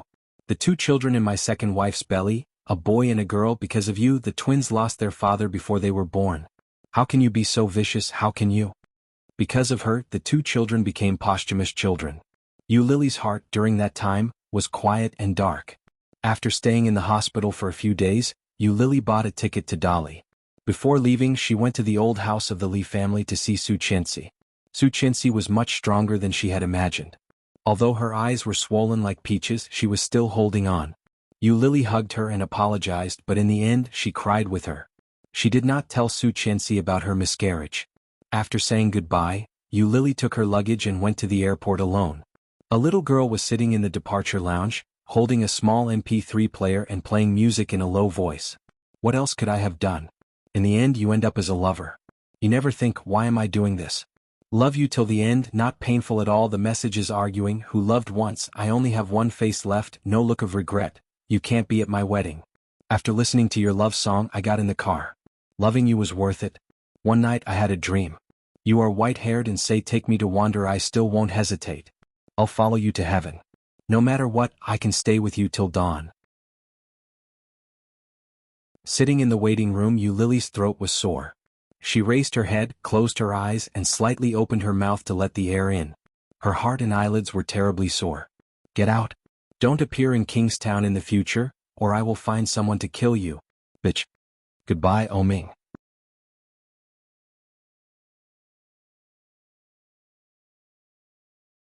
Chapter 827.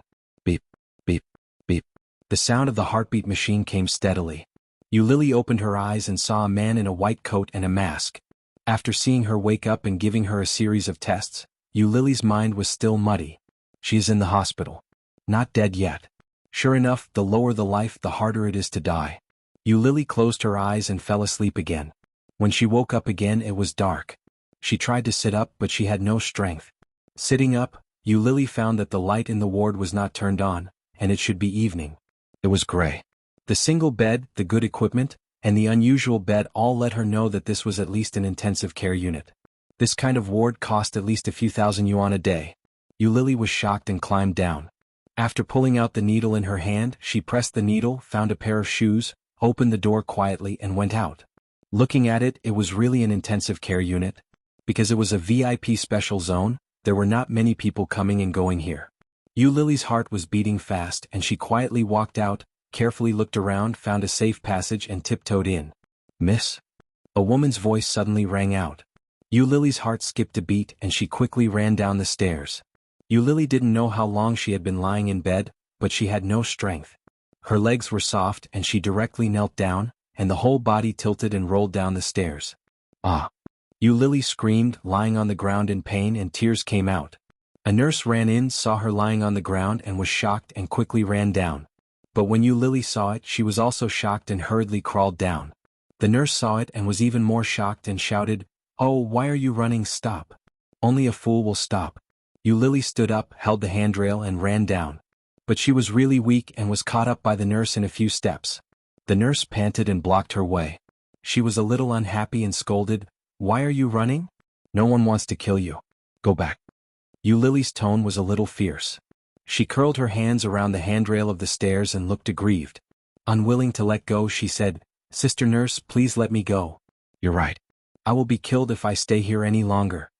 Because she didn't have the money to pay for the medical fees. It would be better to just be killed directly.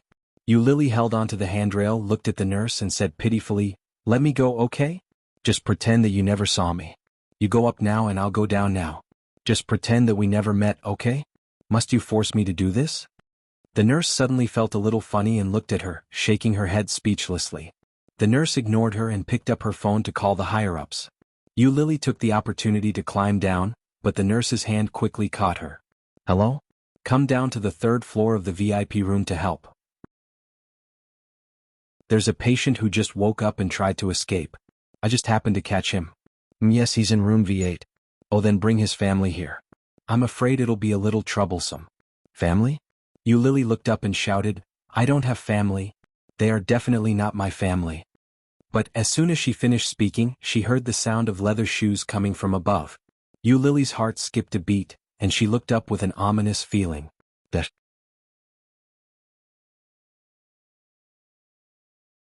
Chapter 828. Sure enough, after a while, they saw a doctor in a large white coat leading a tall and straight figure walking down the stairs. The figure behind the doctor was wearing a dark-colored striped suit. He stood upright with one hand in his pocket and looked down from the stairwell above. His peach blossom eyes were slightly cold and she couldn't see his emotions. Eulily's heart seemed to be grasped. When she saw that figure, her heart ached terribly. It's him. Did he save me? What? Eulily lowered her head slightly and looked away. Her eyes were stinging, and her throat seemed to be blocked by something. The nurse waved to Oming and said, "Family member, come here quickly. This patient actually wants to run. Take her back quickly. She just woke up and needs to be examined." Oming walked down slowly, looked at Eulily and asked slowly, "Why run?" A familiar voice but not a familiar tone. His tone was no longer as evil as it was in the past, nor was it as doting as it was in the past. It was as if there was a thin layer of frost, distant and indifferent.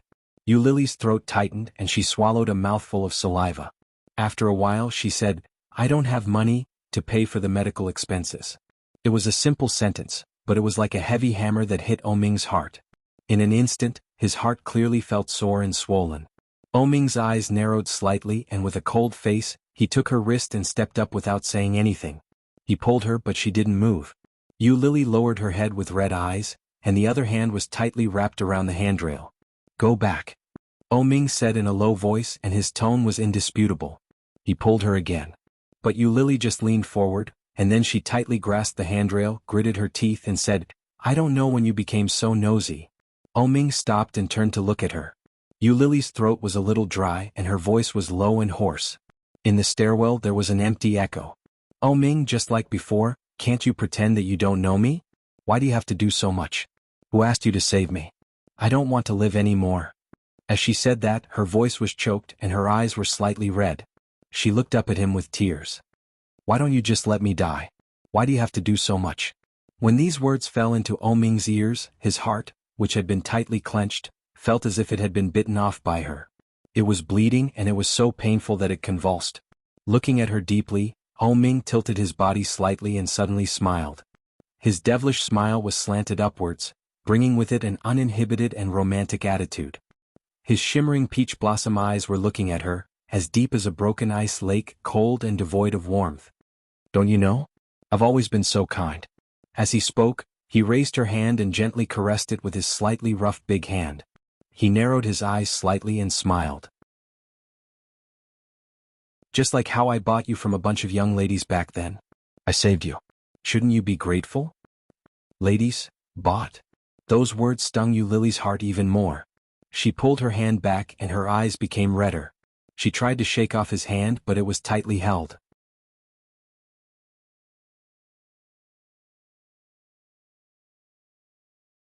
Chapter 829. "Oh!" Eulily roared and tears rolled down her cheeks. "I don't need you to remind me what my surname is." Oming's face suddenly darkened, and he stepped forward to approach her with a sarcastic smile. "Do you want me to pay for you again? Oming, you." Before Eulily could say anything, Oming pulled her hand hard, and the hand that had been tightly wrapped around the handrail was pulled out. Then Oming dragged her up the stairs. The doctor and the nurse looked at each other and followed them silently. Eulily struggled and shouted with red eyes, "Let me go, Oming, you are a pervert. You are crazy. Let me go, I tell you, I have no money to pay for the medical expenses." Oming dragged her up the stairs. Hearing her words, he rolled his eyes and sneered. "It doesn't matter." Eulily stared at him, struggled and shouted at the same time, "I don't need you to pay for me." However, before Eulily finished her words, Oming said again, "I'll lend it to you and you can pay it back slowly." It was just a few words but it was like a few slaps on her face. Eulily's face immediately burned up. Oming noticed that she was slightly stunned, looked back at her with a faint smile and asked with an evil smile, "You don't think that I will help you pay for it, do you?" In one sentence, the last bit of hope that Eulily had was completely crushed. Humiliation. This man always knows how to give me the greatest humiliation. Hearing this, Eulily looked up and sneered. "Sorry, I just wanted to say that I don't need your fake kindness. Don't pretend. Do you think I don't know your purpose? Oming, just as you know me, I know you." It was because she knew him that she was afraid. It was because she knew him that she knew that the reason why this man let her live in this world was just to humiliate and retaliate against her. That was all. However, she had never been retaliated against by him. She had no idea what kind of means he would use. Could it be that she would be humiliated in public like that night? Yu Lily's heart beat faster and she couldn't stop panicking. Ming held her in his arms and clearly felt her fear and panic. Feeling suffocated, Ming's eyes became deeper. He sneered and looked away. That's good. I thought you would be so narcissistic. It seems that I underestimated you. As he spoke, he had already entered the ward. He forcefully threw her onto the bed, not showing any mercy at all. Yu Lily had just rolled down the stairs and her body was already hurting badly. Now that she was thrown, her body was hurting everywhere. Examine her. Ming dusted off his hands and the part of his body that Yu Lily had just touched. It was as if he was dusting off something dirty. When Yu Lily saw his action, she felt even more humiliated. Gritting her teeth, Yu Lily got off the bed and shouted, I don't want to do it. I don't have money. Don't hold me back. I want to be discharged. I want to leave. Hold her down and do the examination. Remember to do the most expensive one. This is worthy of Miss Yu's noble identity, isn't it? Ming slowly sat down and crossed his legs. He looked at Yu Lily calmly and smiled. It's also good to let your colleagues know that there is a difference between Miss Yu and Miss Yu. Yu Lily looked at Ming and smiled. That.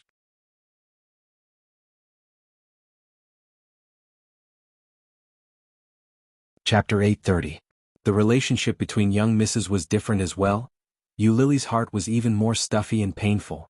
Her eyes were hot and she turned her head with red eyes. She picked up the pillow next to her and threw it in Ming's direction. She roared, F***CKU, your whole family are Mrs. The doctors and nurses standing next to her were all looking down. It seemed that they already knew the relationship between them and couldn't help but secretly feel sorry. Ming reached out and grabbed the pillow. Hearing her rude scolding, he was in a good mood and said, It seems that you are in good spirits. After lying for 3 days, your strength is still so good. You are in good health. I really look forward to your next performance. Lying for 3 days. Yu Lily opened her eyes wide and felt a little unbelievable. No wonder she was so sore and had no strength. It turned out that she had been lying for 3 days? But after hearing Ming's words, Yu Lily looked at him with a faint smile in her eyes, which seemed to be sarcasm and disgust. Ming just slightly touched her eyes, then looked away and looked at the doctors and nurses next to him. Go for a checkup.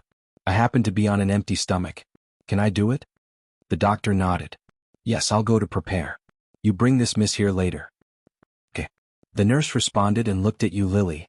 Then she went to get a glass of water for Yu Lily, handed it to her and said, Drink some water. Yu Lily took it and only felt bitter in her mouth. She took a sip and put it aside, frowning. But as soon as the glass was put down, it was suddenly hit by a pillow that flew over. Yu Lily screamed and felt dizzy. She lay on the bed and had no strength to get up. Ming just glanced at her, got up and walked out of the ward. Yu Lily was led to do a series of tests. In the last one, she was asked to hold her urine and have a urine test. Yu Lily took a small cup to the bathroom, but when she came out, she looked around and found that there were no doctors or nurses walking around, so she secretly threw the small cup away and walked out with her head down. Yu Lily didn't walk fast because she didn't have much strength. Could even be said that she was slow. Now she was on the 2nd floor. Yu Lily saw an elevator open and walked in with her head down. He followed the elevator to the 1st floor. There were a lot of people. Yu Lily lowered her head and blended in with the crowd, following a middle-aged woman out of the gate. Seeing the bright street lights outside, Yu Lily's heart suddenly beat faster. She looked left and right, and after confirming that no one was paying attention to her, she dragged her weak body and ran out. However, her running made her even weaker. She couldn't even run as fast as some children. The cool autumn wind blew in, making Yu Lily shiver all over. But he was finally out. Stepping forward, Yu Lily was shivering with cold. He walked out of the hospital. If he remembered correctly, there should be a river near the hospital. Yu Lily's eyes were calm and she followed her memory to the river. However, they walked for a very long time. 10 minutes, 20 minutes, maybe longer. It was about 6 or 7 o'clock in the evening, peak hour. There were many people coming and going.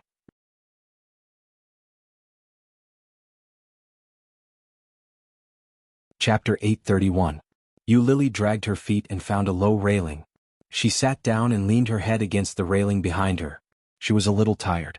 She had no strength. Yu Lily squinted at the people coming and going. She was so tired that she almost fell asleep. After sitting under the bridge for a long time, Yu Lily stood up when there were fewer people around. Taking advantage of the fact that no one was paying attention, she struggled to lift her legs and tried to climb up. But the strength in her body was even smaller and more meager than she had imagined. She raised her legs several times but failed. Finally she managed to climb up. Yu Lily looked at the river below. Before she jumped down she suddenly felt her collar being tightened. Yu Lily's heart skipped a beat. She turned her head and saw a pair of dangerous eyes. Those peach blossom eyes that were originally shimmering with evil were now like two black gun muzzles, staring at her dangerously coldly. Yu Lily was shocked. She wanted to struggle, but before she could exert much strength, Ming grabbed her by the collar and pulled her down. "What are you doing? Are you crazy?" Yu Lily's voice was not as strong as when she was in the hospital. Her voice was very weak. Yu Lily gasped and tried to slap his hand away. Ming loosened her collar. Yu Lily couldn't support herself anymore and fell to the ground. She had no strength. Yu Lily looked at him and her eyelids were fighting. Ming squatted down and grabbed her chin with his big hand. His eyes were malicious and his face was gloomy. He squinted and gritted his teeth. "Do you want to die?" Yu Lily's chin was hurting. She stared at him with hatred and didn't speak. The look in his eyes was as if he had seen his most hated enemy. Ming's heart twitched, and he involuntarily tightened his hand. His lips curled up and he said with a vengeful pleasure, "Do you think it's so easy? I haven't played enough. Do you think you have the right to die?" His voice was as light as a feather, but every word he said was like a poison that suddenly penetrated into the bone. Yu Lily looked at him and her eyes quickly turned red. She raised her hand and waved it toward his clean and smooth face. She wanted to give him a slap, but she had no strength in her hand. Her palm crossed his face. It was not a slap but a touch. Ming saw through her intentions and sneered. He grabbed her arm and stood up. Yu Lily felt uncomfortable and her throat felt nauseous. "I thought you would run away to find your old lover. I didn't expect that you don't even have someone who wants you." Ming looked at her with sarcasm in his eyes. "It seems that there aren't many people who are blind." Yu Lily was so angry that her eyes turned red. "You've been following me? It turns out that you've disappointed me too much." Ming's words were tantamount to a tacit admission. Yu Lily closed her eyes and didn't want to move. Seeing this, Ming's eyes darkened and he picked her up. So light. This woman was so thin that she could almost fly. His big hand pinched her waist and Ming's heart ached even more. There was not a bit of flesh on his body, and his hands were so skinny that they were only skin and bones. What kind of life had she been living all these years? Yu Lily leaned on his arm. She was so dizzy that she didn't have much consciousness. She closed her eyes and raised her head, motionless.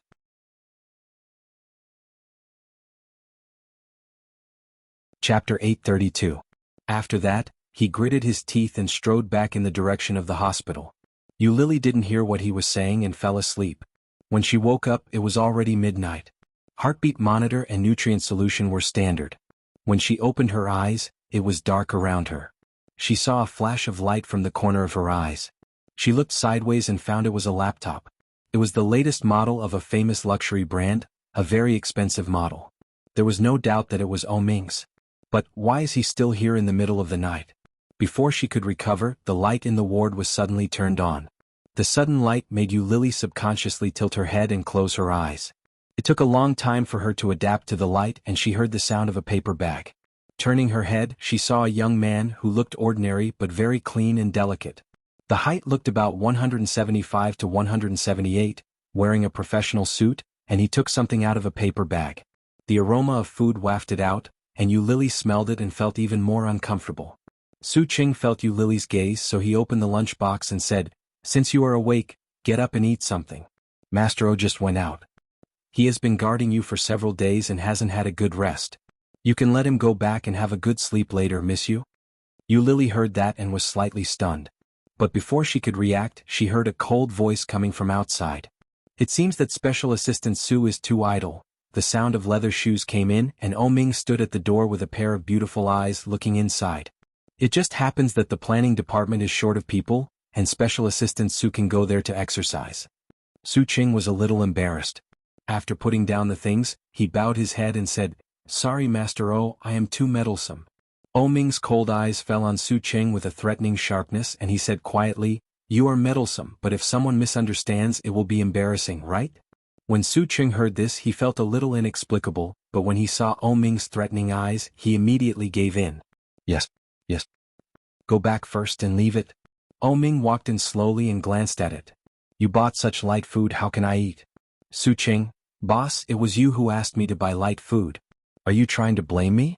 Su Qing was flustered, but when he saw Ming's expression, he didn't dare to speak carelessly. He said, I caught a cold recently and I'm used to eating these, so, well, forget it. Let's go back. Ming glanced at him. Su Qing nodded quickly and ran away with his tail between his legs. Ming glanced at the lunchbox that had been opened. The porridge looked bland. He shook his head and said, You're lucky. I can't eat such bland food. This is your reward. Yu Lily looked at him and sneered. She pulled the quilt over her head and decided to ignore him. Hungry? I'm starving. He didn't have any strength left in his body. But she didn't want this kind of handout. Yu Lily closed her eyes, covered her head and curled up. She pressed her legs against her stomach and tried to sleep. His eyes were tightly shut, but his stomach soon started to hurt. He was hungry.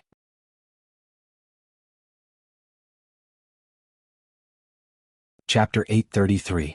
Get out. Yu Lily lifted the quilt over her head again. Ming, are you a bitch? You hate me so much. Why are you still pretending here? It's disgusting. Ming's action of pulling her quilt paused. His internal organs seemed to be stirred by her words, and he felt pain everywhere. But soon he chuckled and said, It seems that you still have a little self-awareness. Since you have this awareness, I am relieved. Yu Lily curled up in the quilt and her heart was stuffy and painful, but she sneered, So, can you get out? Don't hurt my eyes here. Tut. Ming opened her quilt, grabbed her arm, forced her to sit up and said, I am afraid that you will run away. It is not easy to make money these days. Your medical expenses are not cheap, and it is 70,000 or 80,000 yuan. Yu Lily struggled a few times and found that she couldn't get rid of him. She sat and sneered. Her big eyes looked a little sad, which made Ming's heart more stuffy. Yu Lily's tone was a little sour and she said, Do you lack this money, Master O? Not at all. Ming grabbed her and folded the pillow next to her so that she could lean against it. Then he pressed his hands on her shoulders. His shimmering almond-shaped eyes were half squinted, and he smiled evilly as he said slowly, It's just that when a reptile like you puts in so much effort to pay off a debt, I feel especially good. Yu Lily breathed quickly, raised her foot, and wanted to stretch out her leg to kick him. But her strength was so poor that she couldn't make any threat at all. Ming raised his eyebrows slightly and pointed to the porridge and side dishes next to him. If you don't eat, how can you have the strength to beat me? Yu Lily looked at him and suddenly didn't understand what he wanted to do. Closing her eyes, Yu Lily didn't want to look at him. Eating something is convenient to work, isn't it? Ming's voice was soft and slow, as if he was talking to Yu Lily, but also to himself. Work? Disgusting. Yu Lily was even more disgusted. She closed her eyes and put her head down, trying to stay away from him. Ming saw her small movement, and his eyes were slightly gloomy. He stretched out his big hand, held her head, straightened her up and ordered, Open your mouth. Yu Lily pursed her lips, turned her head and didn't even open her eyes. If you don't finish eating today, I'll put all the financial losses I've suffered over the past few days on you. Ming sat on the edge of the bed and looked at her. He calculated and said, It's not much. After all, the business in the capital isn't that big. It's only a few tens of millions. Yu Lily was furious. She suddenly opened her eyes and scolded, You are so shameless. Ming took the opportunity to stuff the spoon into her mouth. Yu Lily was shocked and stunned. At the same time she became angrier. She tilted her head and spat out all the porridge he had forced into her mouth. It spilled over the quilt. Yu Lily spat out the last bit of residue, grabbed the quilt, and wiped it on Ming's body. Ming sat where he was and his suit was a mess. Seeing this, Yu Lily felt inexplicably refreshed. With a sneer, Yu Lily moved her body down and let herself lie down. However, Ming's expression became more and more unsightly. He pulled her up forcefully and pressed her body against the bedside. He growled, Eat it. Yu Lily tightened her mouth and didn't move. Ming Yao took a spoonful of porridge and stuffed it into her mouth.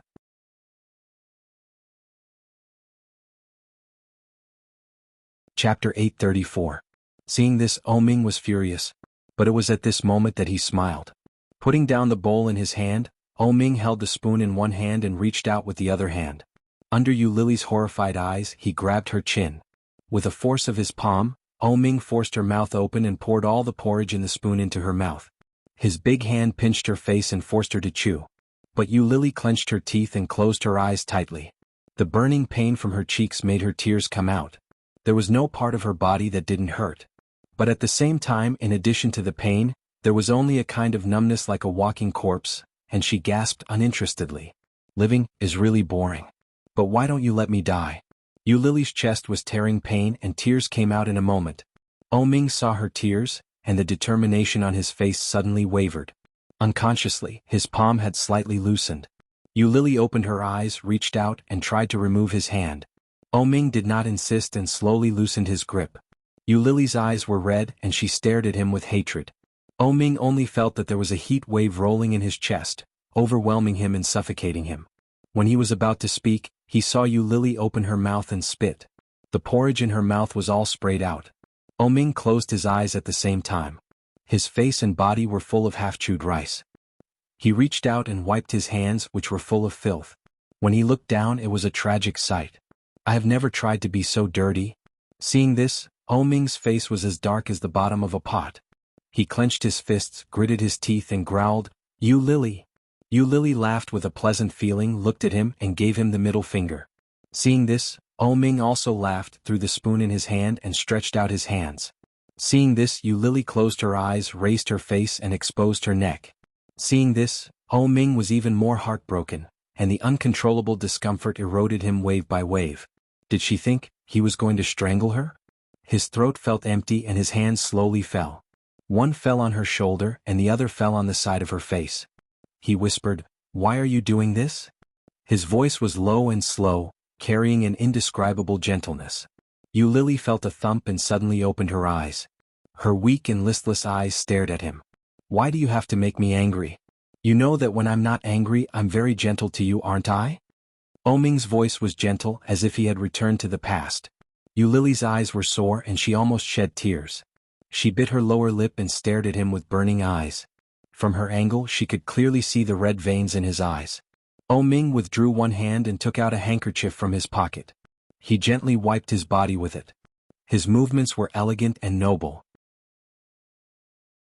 In a low voice he said, "What good will it do to offend me? It will only make your current situation more difficult. Lily, weren't you very smart before? Did you choke on gas and ruin your brain?" Clearly he wasn't angry. Clearly he was very gentle.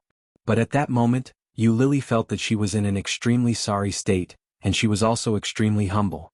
As he said, she was embarrassed. Lily chuckled and her eyes were wet. She sarcastically said, "Maybe it's because you hit the child."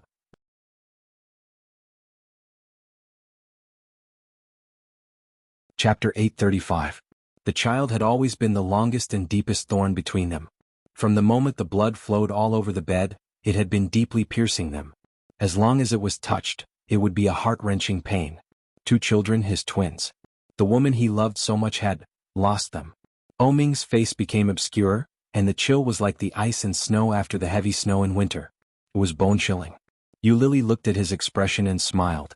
She looked up at the head of the bed and tears quietly flowed down. But in her mouth, there was such a strange and sick laughter. Just like 4 years ago, at the moment when the child was lost, her face was full of revenge joy. So cruel, Ming stood up from the bed and strode out. Lily suddenly relaxed. She had no strength left in her body. She leaned on the bed and sobbed in a low voice. He left. He was angry with her. She thought that Ming would want to kill her and help her get rid of it. How good. Dying in his hands would be the happiest thing in the past 4 years. But he didn't. Lily opened her eyes and glanced at the messy quilt. She gently opened it and got out of bed barefoot. The autumn night was very cool. Lily shivered and walked out of the door. There were only a few lights on in the corridor and there was no one. She walked out slowly. Lily pressed the elevator button and saw that the highest floor here was only the 13th floor. After pressing the button for the highest floor, Lily leaned against the elevator feeling weak. Ding. The elevator arrived at the station. When the door opened, Lily saw a corridor. After walking for a long time, she saw the safe passage. If he went up, it would be the real top floor, right? The coldness eroded everywhere and it was pervasive. Lily was shivering from the cold. She climbed upstairs and saw a locked iron door. She pulled the iron bolt and the violent cold wind blew over. Lily was caught off guard and was hit by the great force of the wind, and she fell down the stairs. Bang! The iron door was blown by the wind and slammed into the wall behind. Lily fell down and the back of her head hurt. His body, which was weak to begin with, twitched in pain at this moment, unable to get up. So painful, Lily's tears were blurred. Her whole body was sore and weak, and she was in so much pain that she did not dare to move. Why was it so difficult to die? She failed to commit suicide by turning on the gas, and she was pulled down to commit suicide by jumping into the water. Now she just wanted to jump off a building, but even the weather was against her. Could it be that she had committed so many sins that even the heavens were unwilling to let her die peacefully? Lily lay on the ground and rested for a long time before she had a little strength. Lily struggled to get up, but she couldn't stand any more. She used both hands to climb up the stairs, dragging her body. The cold wind outside made her shiver. Suddenly the sound of alarms rang out all around them. They were caught off guard. Lily was so scared that she shivered. Her legs went soft and she slid down the stairs. Gritting her teeth, Lily climbed up. When she finally reached the stairs, she found that the top floor was full of hospital gowns and white coats. Walking up and stumbling to the edge of the top floor, Lily felt a rare sense of relaxation. Free, I'm going to be free, Lily. You're tuning in to the Han Lee's Wuxia Adventures YouTube channel. We're so grateful for your support, and don't forget to subscribe to join us on this incredible journey through captivating stories. Your generosity through donations truly makes a world of difference, as it's the primary source of revenue that allows me to expand and enhance this channel for you. Thank you from the bottom of my heart for being a part of this adventure.